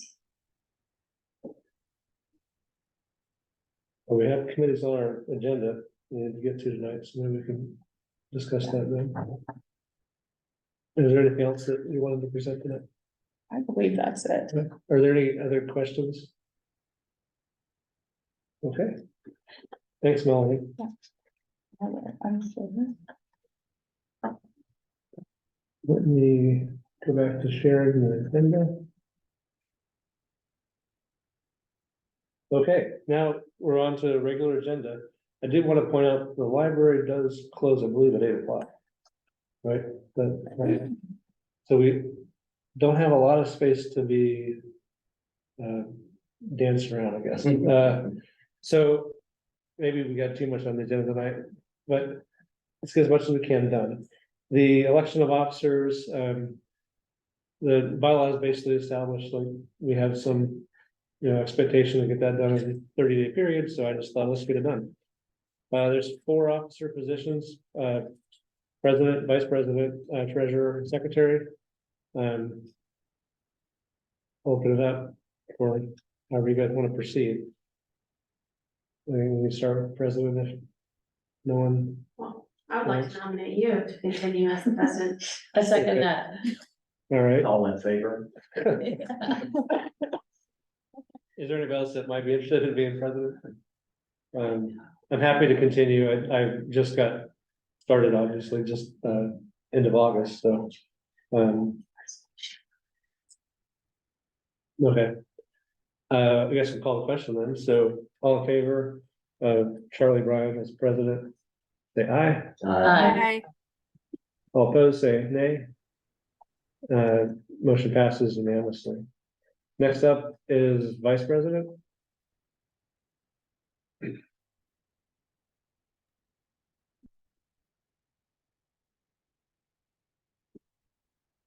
Anyone interested? I'd rather do that than treasurer, so. All right.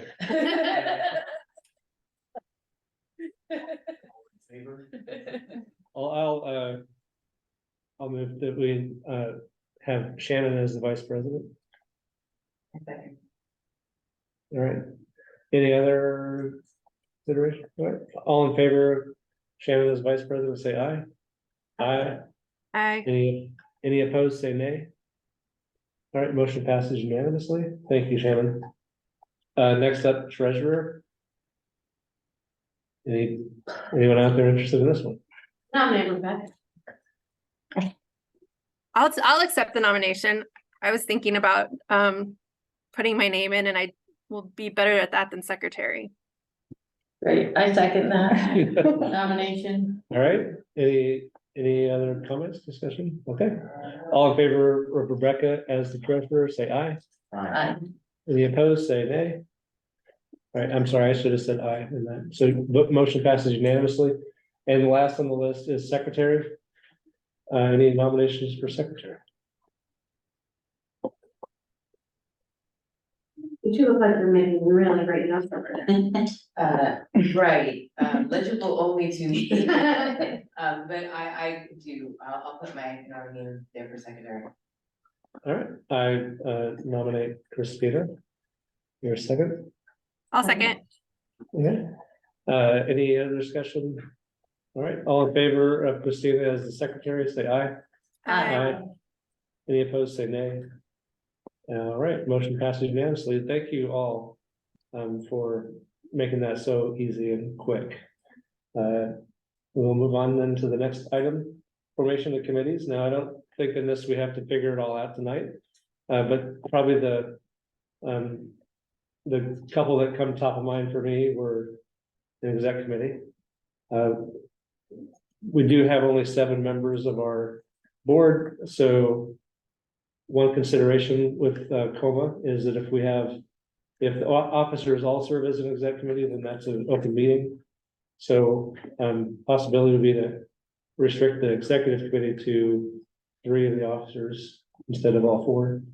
The other committee that comes to mind in the bylaws, it does say that we shall create an advisory board, and that advisory board can have employees of the city, employees of the county, employees of the shelter, and any other representatives that we see fit. So that could include other agencies that share in their commitment to serving this population that we serve. It could be people that are experiencing homelessness, could be however we want to define it. And so I don't think we have to set that all tonight. But I think it is explicit in the bylaws that we would create that committee. It does seem like at the very least, it'd be a way to ensure there's voice for the people that we want to, kind of hear. So, and then the third one would be, as Melanie mentioned, she has an interest in having some of us serve on some sort of operations committee that could help really get into the details about how we're going to step up to meet the expectations of our community, especially right now. So those are just top of my mind. So I'm just towards having finance committees. finance committees, Something that the executive committee would be. so there are committees that we've had in the past, and I think, we could explore that, like how do we want to use the same committee structure? Finance is one of those. There's an internal committee. There's a community, essentially it's the community engagement committee, I think. Yeah. It's essentially the fundraising committee. Yeah. And then there's governance committee, It was community So- affairs. community affairs, I'm sorry. I mean, the problem is there's only 7 of us. Yeah. And if we Right. have 7 committees. Right. Or 8, I mean, Mhm. we're all going to have to serve on. No, it absolutely seemed like to be a burden with the number of committees that existed, and Melanie obviously felt compelled to attend as many as she could to be supportive, and it was maybe too much. So we were only 7. I think we gotta be careful about how we do this. The committee that, I don't think it was actually a finance committee, it was called something else, Internal internal. affairs Yeah. or something. But it was like, I think we're the finance. it was the treasurer, the treasurer kind of led that one. The exec committee was led by the president, the vice president led the community affairs. And then internal was the secretary. So, I think it would be really important for us right now to triage our time in order, align with our priorities. I mean, as someone who works in this space, there are a lot of meetings where, cross-organizational collaboration meetings and things like that. So I'm not sure if the, priority would be that, more community outreach collaboration piece at this point in time, since there are a lot of other existing meetings that serve in that space. I think that is that should be a goal to reach towards, but really, I mean, to your point, wanting to triage that operational support sounds like the priority that the organization is needing at this point in time. And luckily, hopefully that's a task that we do and it comes to an end at some point. It won't be likely an ongoing committee, but more like a work group. so, Rebecca, sorry. your hand in- we got people to admit.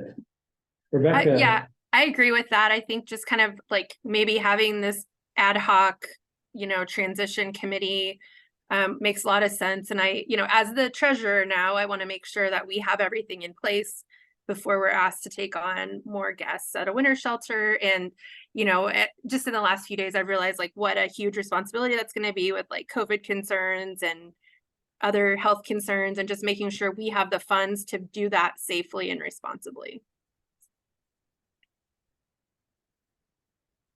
So I'm hoping, and I do have to leave in like 10 minutes, but I wanted to make sure I was here for the meeting scheduling, just so we can have those conversations. So if you guys will just allow me, then I'll say, can we commit to what an exec committee would look like? I think that feels like at least a bare minimum of, and I'm thinking it would be president, vice president, and either secretary or treasurer. I think treasurer makes some sense because of our financial condition right now. So that's my inclination.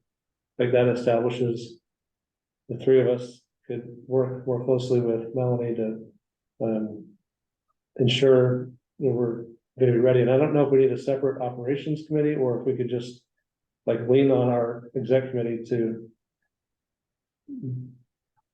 kind of meet more aggressively.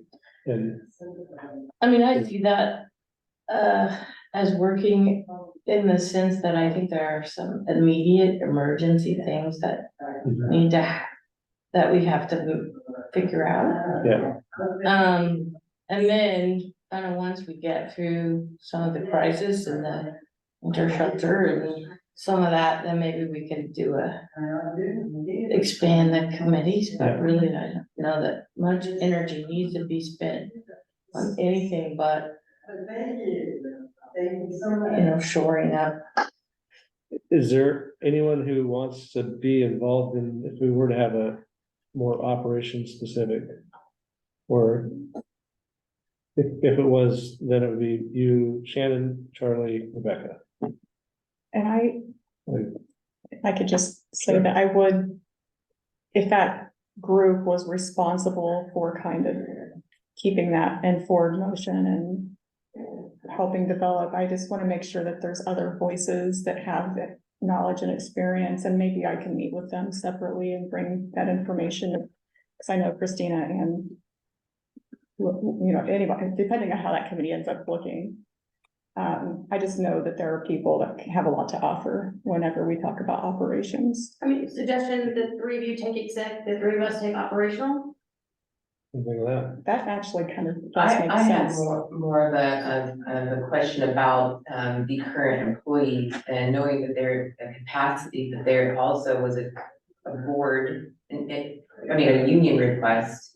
And so there lies seems to be some energy of wanting to be involved in a leadership and structure in the space of Lawrence Community Shelter. Yeah. And so I don't know that that equals an advisory board position or not, but maybe if there is an opportunity for us to look at the union requests coming from the Lawrence Community Shelter employees currently, and then kind of collaborating in a way that seems to bring in those requests to make those movements, so we're not just working top down. That seems to be a reasonable way of approaching this to me. And on my end, I am gathering information from staff to give feedback on operations and what this looks like and ideas already. But definitely I want them to be involved in especially whenever, if the union becomes formalized in any way, have them involved and the advisory committee for sure. So as we're talking now, there's just a file and appeal for a union and that formation. There hasn't been anything that there's goals and actions that the union has formed. It looks to be actual operational at this point. I think if we were to, in our agenda later, we're gonna consider whether we want to voluntarily recognize them. If we do, then there's a timeline that we would need to establish with the union. And that timeline, I don't know how exactly it gets established, but it wouldn't. I don't know, we have our immediate task might be more pressing than that. Have you sent out the union I'm documents? following the energy, and if there's an energy already that exists within the Lawrence Community Shelter employees and staff right now, currently, I want to examine that and make sure that we are doing something in order to not bring more of the workload to our plate when there's already structure in there that can help us moving forward. And I'm also looking at action and moving that way too. And don't want to prohibit that, but also want to acknowledge the energy that already exists. How we can not exploit that, but engage that. So I mentioned 3 possibilities. The second one I mentioned was the advisory committee. The bylaws do tell us we need to have that, and it says we shall create an advisory committee. It could be pretty quick to at least establish that the legitimacy of the employees who aren't permitted to be on the board, that they can be on an advisory committee. We could do that. I mean, that could be a decision we just make right tonight. I would feel really comfortable to say, you know, it's city, county, and shelter employees are the beginning of that advisory committee. We already are working pretty collaboratively with city, county staff, so I don't know who would appoint from the employee side. I think that they would probably designate a rep. Yeah. I think That's we what I have feel to like. ask the Yeah. city of county. But I think that kind of takes what you're saying, like, maybe the union process takes a little longer, but we have it within our space to immediately put them on an advisory committee. And they can also work on the operational committee as well. Before our committee structure did allow for me to attend and one other or two others, however we defined it. So that would be typical that I could invite someone to be part of that committee as well. Could we open it up to, guests to nominate or get representatives as well? We Yeah. want that. How will that person be selected? Well, I think it's ultimately our decision on who is on the advisory committee, but We can ask the guests what process they feel is good. I mean, that's all things we can determine. I'm happy if we don't settle this one tonight, the advisory committee, the exec committee. I feel like, I think we need to make a Okay. motion on that. Get Yeah, that. I'll make a motion that we form an executive committee of the president, vice president, and treasurer. Okay, is there a second? I'll second that motion. All right, is there any other discussion about the creation of the exec committee? Okay, all in favor of the exec committee being president, vice president, and treasurer, say aye. Aye. Any opposed, say nay. All right, motion passes unanimously. The other committee we mentioned bit is about an operations committee. This would be one that would work closely with Melanie and staff to flesh out the kind of immediate needs to build up capacity for winter sheltering, food, and day services, I think, are the principal things in the agreement with the city that are kind of beyond our current resources. So, Emily, I know that it's not necessarily a board's place to tell you how to operationalize everyday tasks, so really, how can we serve as, you know, guidance and advisory for you? I mean, most certainly, I think, to your point, I did not want this to feel like, you know, crossing any boundaries of what the. I appreciate this experience that you guys have, and I just feel like it is such a big task and there's such a high need. And that also we need to demonstrate that this has been a thoughtful process whenever we appeal to the city, our needs. And I just feel like having some extra involvement would be appropriate, especially as, you know, city and county appointees to have some help with developing those things. But not necessarily like telling me what it has to look like or anything like that, but just getting some thought on it. How about I make a recommendation that we approve an ad hoc committee to be responsive to the urgent needs of the community or to the organization, and the priority number one of the ad hoc committee is assist the executive director and the operational work plan. sounds like a start, but we need to get down to the names. Okay. So my thought is, John, it sounds like you have, I'd like to serve in that like, it capacity. would be fitting with the experience you've shared that you have. Chuck's not here tonight, but I had a conversation with him earlier today, and just basically asked him his thoughts on helping to help figure out our best approach for providing meals. That's his space. He's an expert. And he seemed pretty agreeable to that idea. I don't want to throw him on a committee without his consent, but I think he said kind of yes. So he makes sense for me from an operational library patrons. perspective. The time is And then- 7:30 and the library is closing at 8. So that kind of covers, if you're gonna think there's three key issues. Library card, food, come to the accounts desk Chuck. immediately.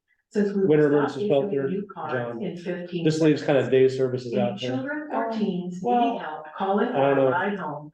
Should just Go be to the two of them. children's my desk concern now. really is Thank you. space and safety, and I know Christina probably has thoughts on that, and then I also just think about administrative supports and staffing supports and what that looks like, and people that are familiar with other agency structures might have some advice. So I don't think anybody, you know, would be excluded for being able to offer advice or conversation, so I think it just, Yeah, we just couldn't yeah, all be, the four of us. couldn't Right, be right. Yeah. so So- I think. I'll just put it out there, then I move that we appoint Chuck, Christina, and John to an ad hoc operations committee to support the immediate needs of the shelter in addressing providing meals, day services, and winter emergency shelter. All right, any other discussion on that? All in favor, say aye. Aye. Any opposed, say nay. I think Rebecca's off. Right. Motion passes unanimously. All right. Let's move on then to the next item. Regular meeting schedule. The board has historically met on either the fourth or the last Thursday of the month. So tonight's meeting is actually consistent with the regular meeting schedule that we've had. I don't know if this routinely would work for you all, but if it does, then we could at least just maintain that current meeting schedule. I believe there was an adjustment because of Thanksgiving. Right. Is it the following Thursday or? It's the fourth Thursday of November, so we'd have to meet the following one, which would be the 30th. Yeah, I think that is what was published. So it'd be November 30th would be the next meeting, and then December 28th. I don't know if that was. Look at the email, because I know there's a document that actually puts the schedule out. Yeah. I'm fine with the fourth Okay. Thursday. And maybe because we don't have much time, we can just Yeah. settle on our next official regular meeting will be November 30th. Yeah, I think if we stick with November 30th for the next one, we can kind of have a better look at 2024. I like that. And just see what better one is with the holiday schedules, things like that. Okay, Great. so I move that our next regular meeting will be November 30th. Second. The motion's been made, seconded. Any other discussion? All in favor that our next regular meeting is November 30th, say aye. Aye. Any opposed, say nay. Motion passes. The next item on our agenda is identifying or authorizing who has access to the bank account and approvals for payroll, accounts payable, contracts, and large individual payments. Melanie, can you say a little more about what your approach is to this?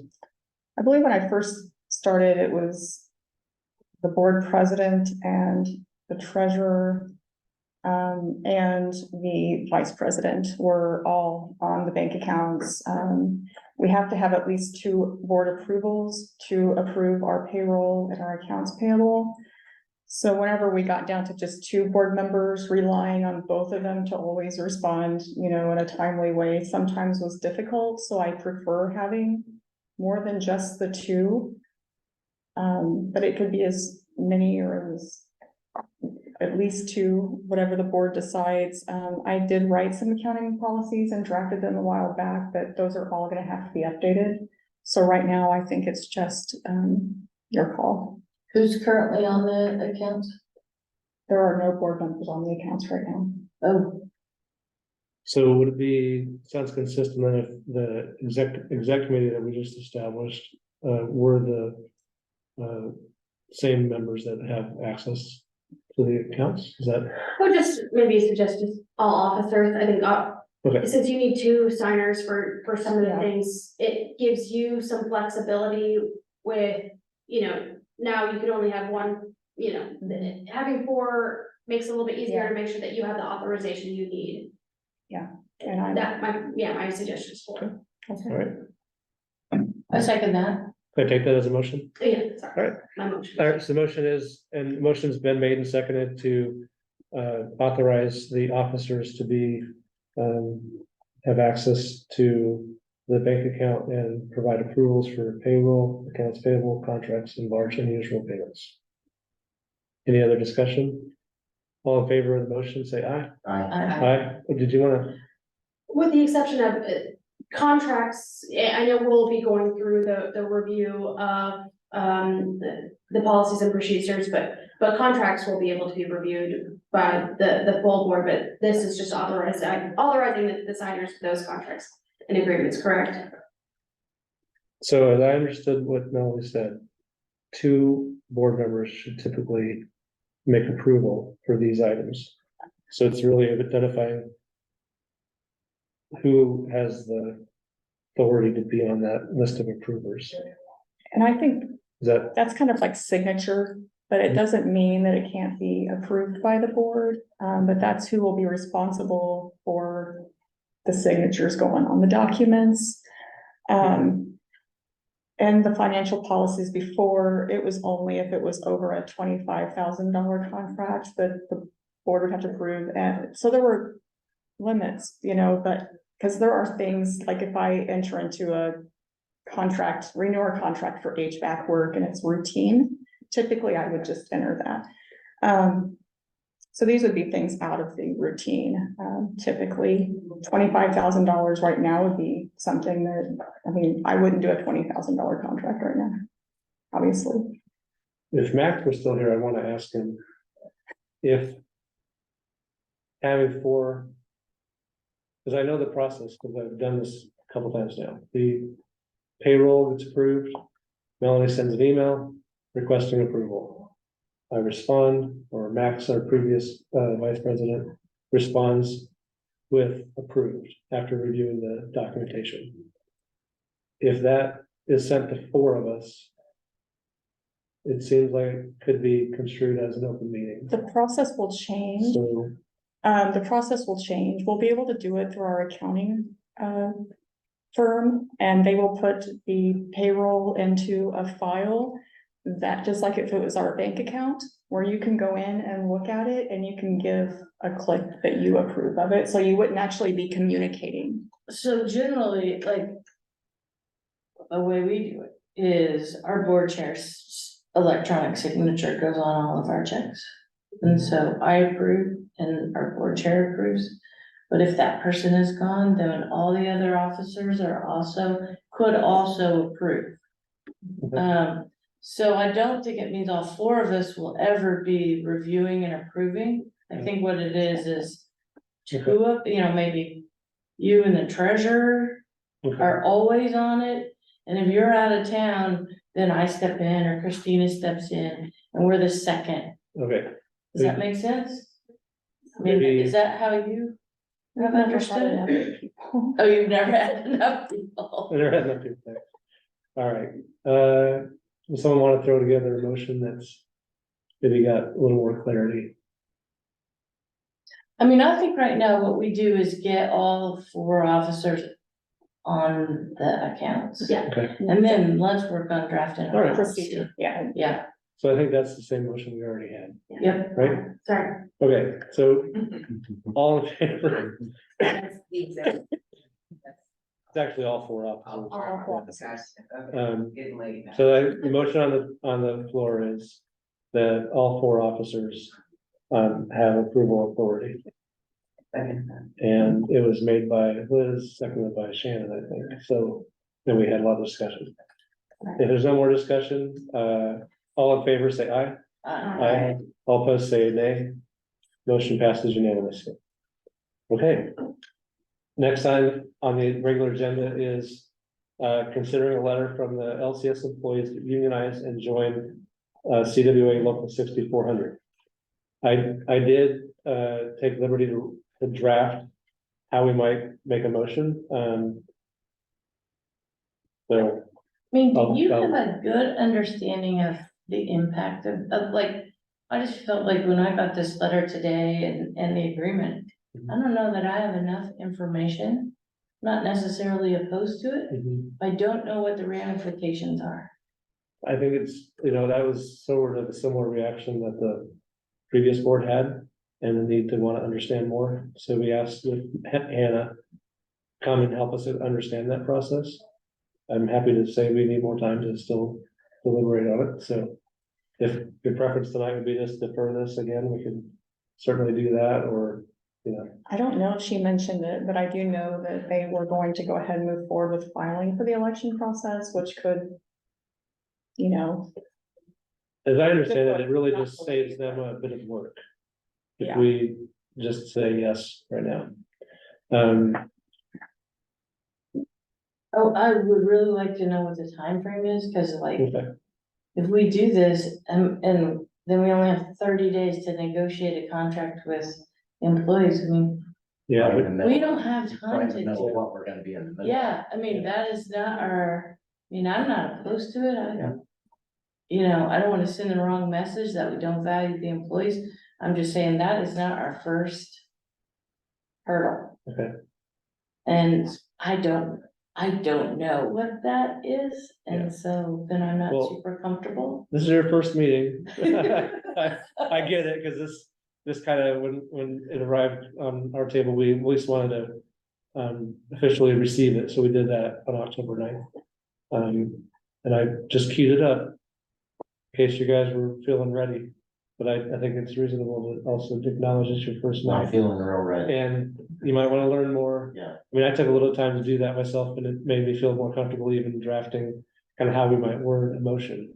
But if we want to just defer it and consider it the November 30th meeting. Yeah, I mean, do Yeah. you think, she'd be willing to come back and show us a little bit about, what some of the contract, negotiations look like, so we can be better prepared for that to be a seamless process once we enter that 30-day process, because I know, Is it a 30-day process? I've never. Or, I don't know, Yeah. I'm just saying, okay. I don't know what the process Okay. is. I know she said in her Q&A that timeline would be something we would settle Yeah. next, but. So maybe we want to know more about that timeline, especially given our significant challenges right now. yeah, I mean, when I think about our list of kind of priorities, we will have a negative bank account in a month Mhm. and a half. Mm. So. Yeah. And 22 degrees This by week, next Wednesday.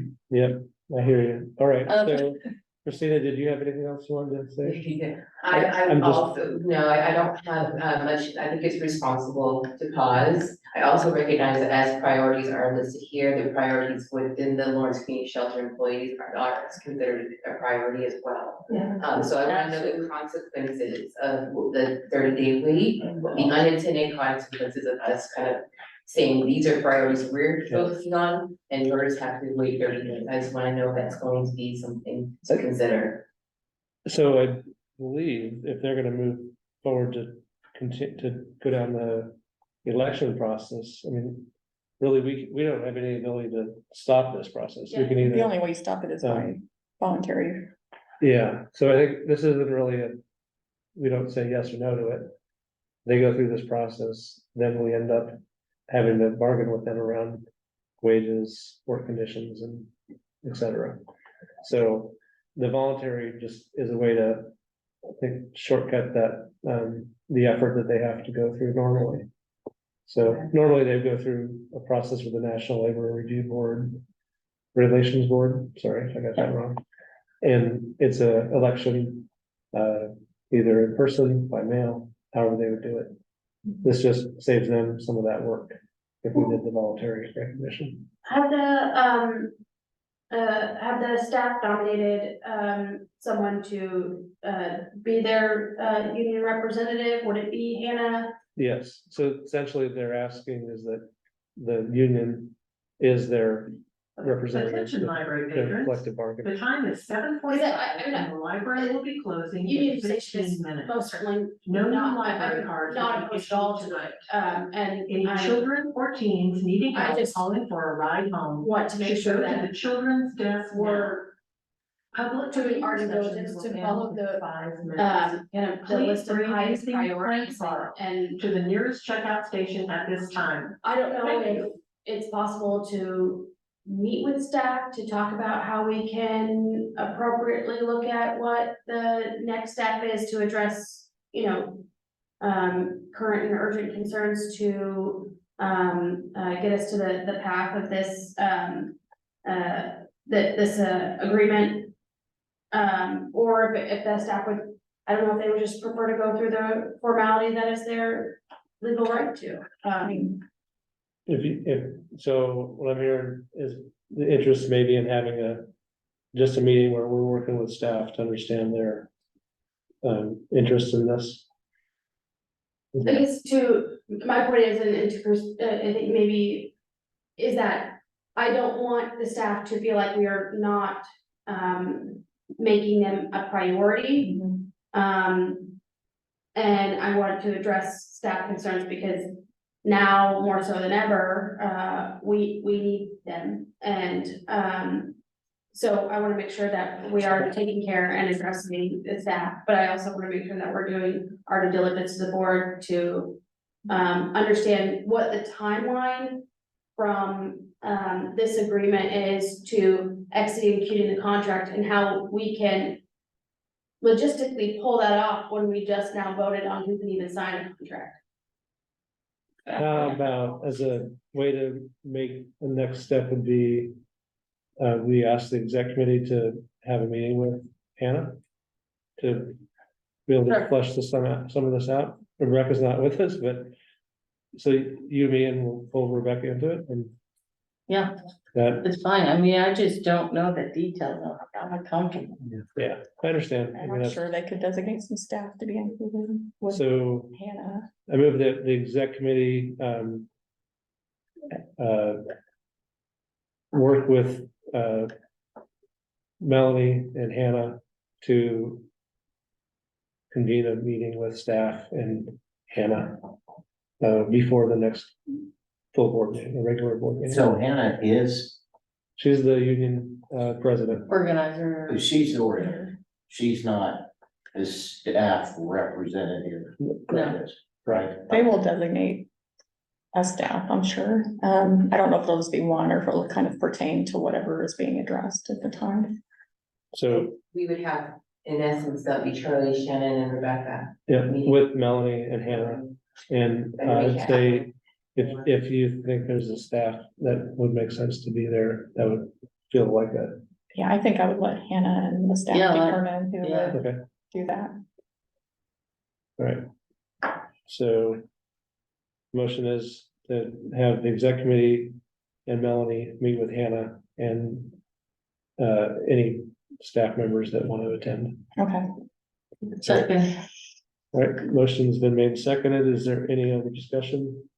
All in favor of the motion, please say aye. Aye. Any opposed, say nay. Motion passes unanimously. Okay, next item on the agenda, we have a few more minutes, is executive session, and I also took the liberty here to draft the motion. I almost wanted to put this right in front of Max and say, hey, does this meet all the requirements? I believe it does. But if anyone has other edits, that'd be fine. We don't have any of our board members on the Zoom meeting, so Yeah. I think what we can do is reopen the Zoom meeting afterward. Can we put everyone in the waiting room? Yeah, we can do that. Maybe? We did that the last time and that worked out pretty well. So first I need a motion to go into executive session. Yeah, I'm just gonna read that. I move that the board recess into executive session in accordance with non-elected personnel matter exception KSA 754319B1 to deliberate on a personnel matter related to a shelter employee. The justification for the executive session is to protect the privacy of the employee. The board will reconvene in an open meeting at 7:59. After the executive session is concluded. There's one last piece of that. I second that. motion. Okay, motion made second, any discussion? All in favor, say aye. Aye. Any opposed, say nay. Motion passes unanimously. I So am going will to you get both everybody, be leaving the meeting? and Melanie, I need you to leave the Yeah. meeting too. Oh, Brandon. Brandon's just joining, I'm sorry. He was there before. All right, we just made the motion to go into executive session for those of us that are joining online. I'm gonna place you all into the waiting room and we'll reconvene in an open meeting at 7:59.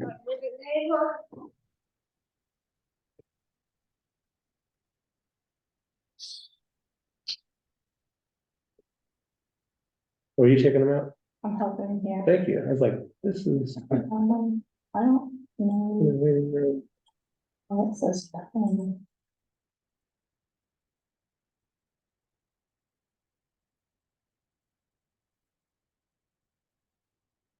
Okay.